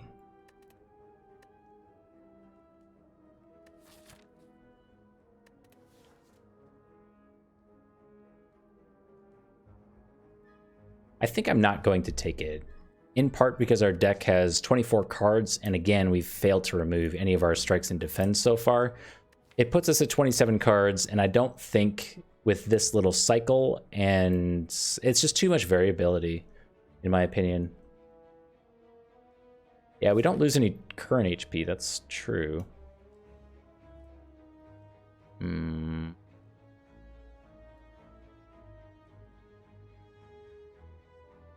Oh, our chest is up here.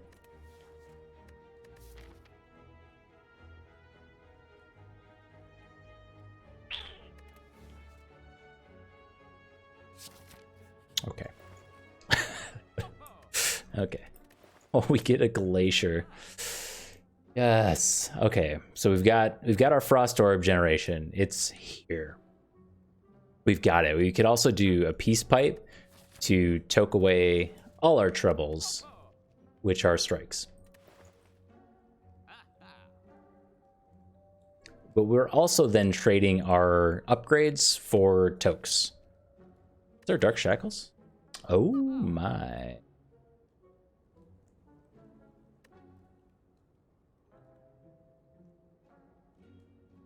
I like the Dark Shackles a lot. Dark Shackles is going to be great against the Book of Stabbing and the Gremlin Leader in particular. It's also a 0-cost strength down for the Slavers, which is something. It's Glacier no matter what. That's 100%. It's done. Gotta do it.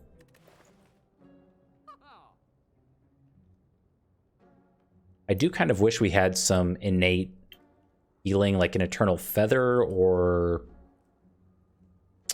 never remember the name of the one that heals you at shops. But that one. Get the Tempest Chemex combo with all this focus. That's interesting. I don't think it would work, but it's a thing.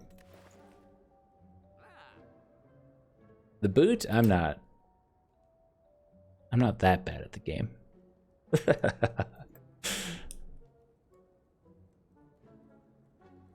Yeah, self-repair is the other option. So we could do self-repair, Dark Shackles, and then remove a strike.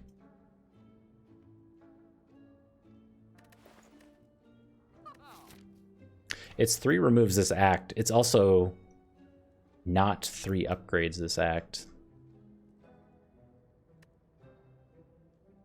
With 2 defrags yet to be upgraded, it kind of it muddies the waters a little bit. We've got Bias Cog to upgrade. We've also got these apparitions, which are really nice upgraded too. It would allow us to pass on an apparition and maybe hologram it back. Honestly, I like getting stack upgraded. Upgrade genetic algorithm. There's too many upgrades. It's too good. I don't think we can do it.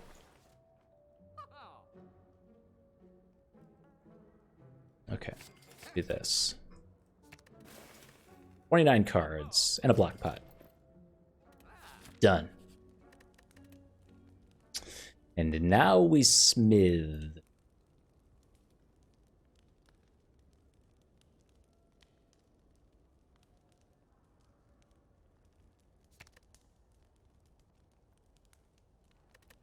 Maybe just the Bias Cog. I think we do Bias Cog first. For the floor fights. Ah, the Slavers. This was going to be our worst fight, I think. But we have an apparition.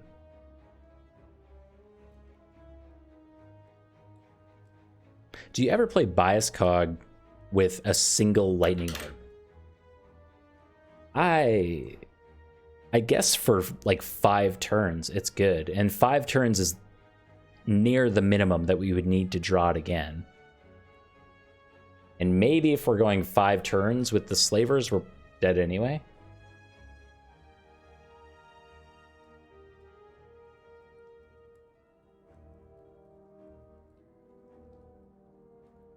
Additionally, we'll get, what? 1, 2, 3, 4 turns out of it. Yeah, I think I'm with you guys. I think we have to. We'll get more orbs.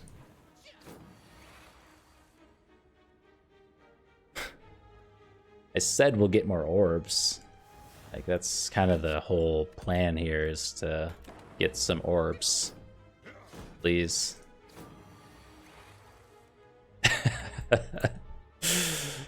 Hello? Okay. Oh.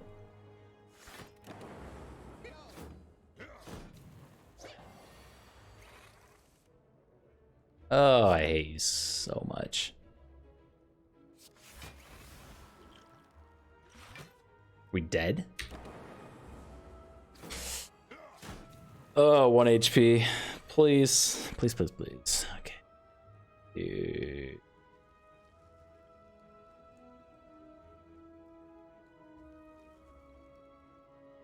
So we can Glacier, hologram Glacier. No, we can't. We can hologram back Stack or Barrage. Barrage would block 21. I don't... This isn't enough, though, is it? Stack is going to be... Let me do this first. Do we ever dual cast? No, we don't. Because the Evoke doesn't quite kill this Slaver. If this was on 15, I think then we would do that. So we are currently at 13, 19...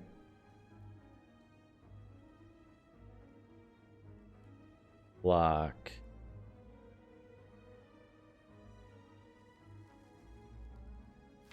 How do we make it out of this?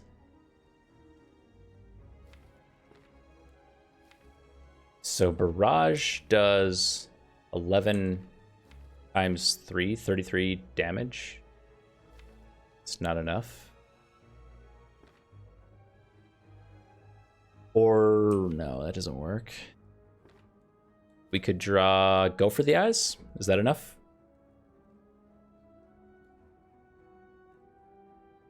Yeah, I think we have to take the 1 and 3 on the Lightning Orb, no matter what.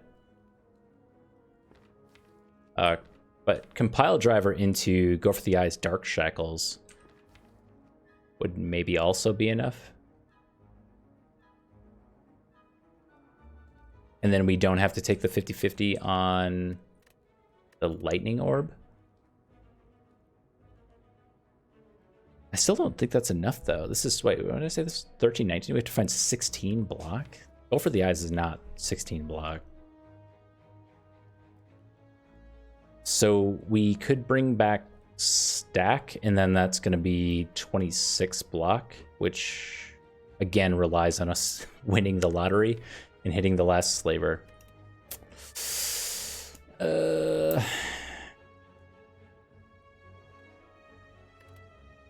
We could bring back Cold Snap for an extra 6 block. That's not enough.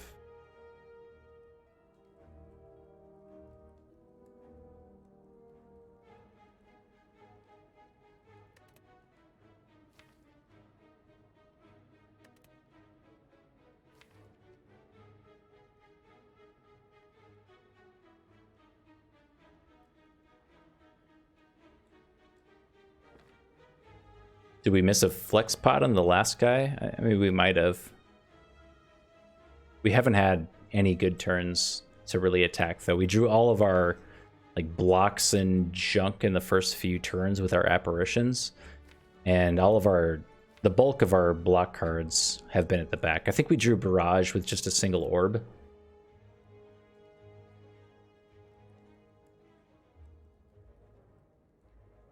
Bring back Beam Cell and defend. Yeah, that's not enough. I think the only way to survive is to hologram back, stack, and then have Lightning Orb hit this last one. I don't think there's another way.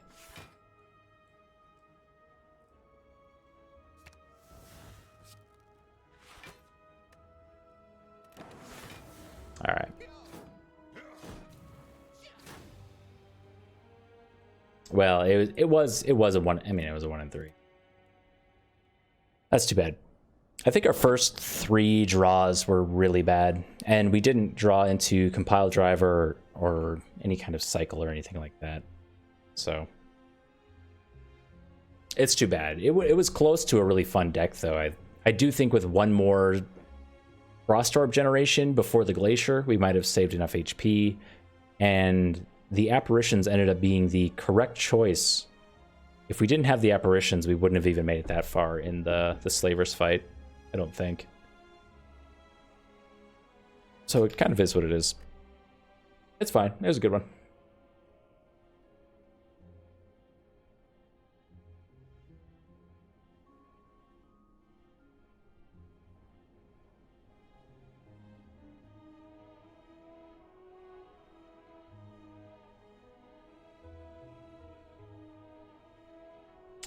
We did.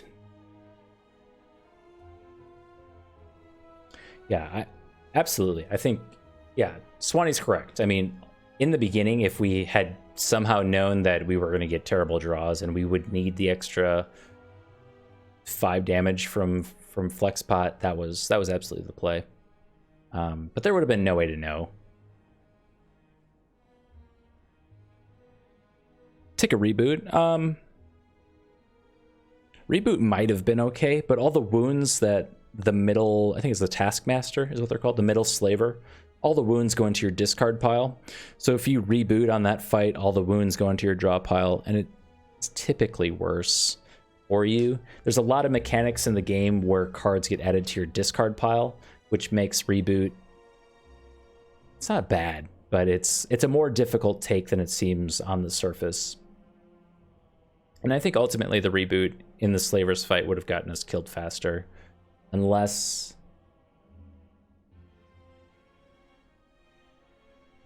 I don't know. Again, unless we just had more Frost Orb generation with the focus and blocked until we could use like Barrage or something. But I kind of went for the dream. I'm addicted to Frost Orb decks on the Defect.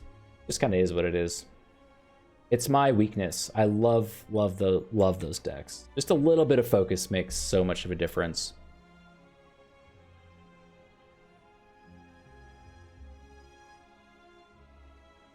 Yeah. That's okay. It was a really good Act 1. It was fun.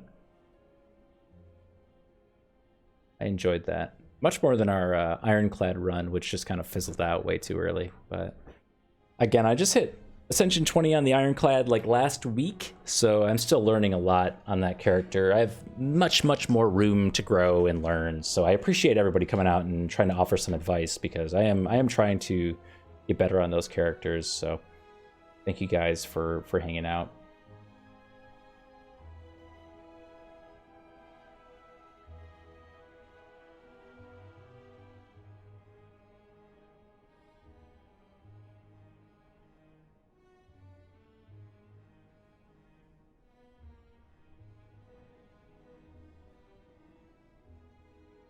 All right.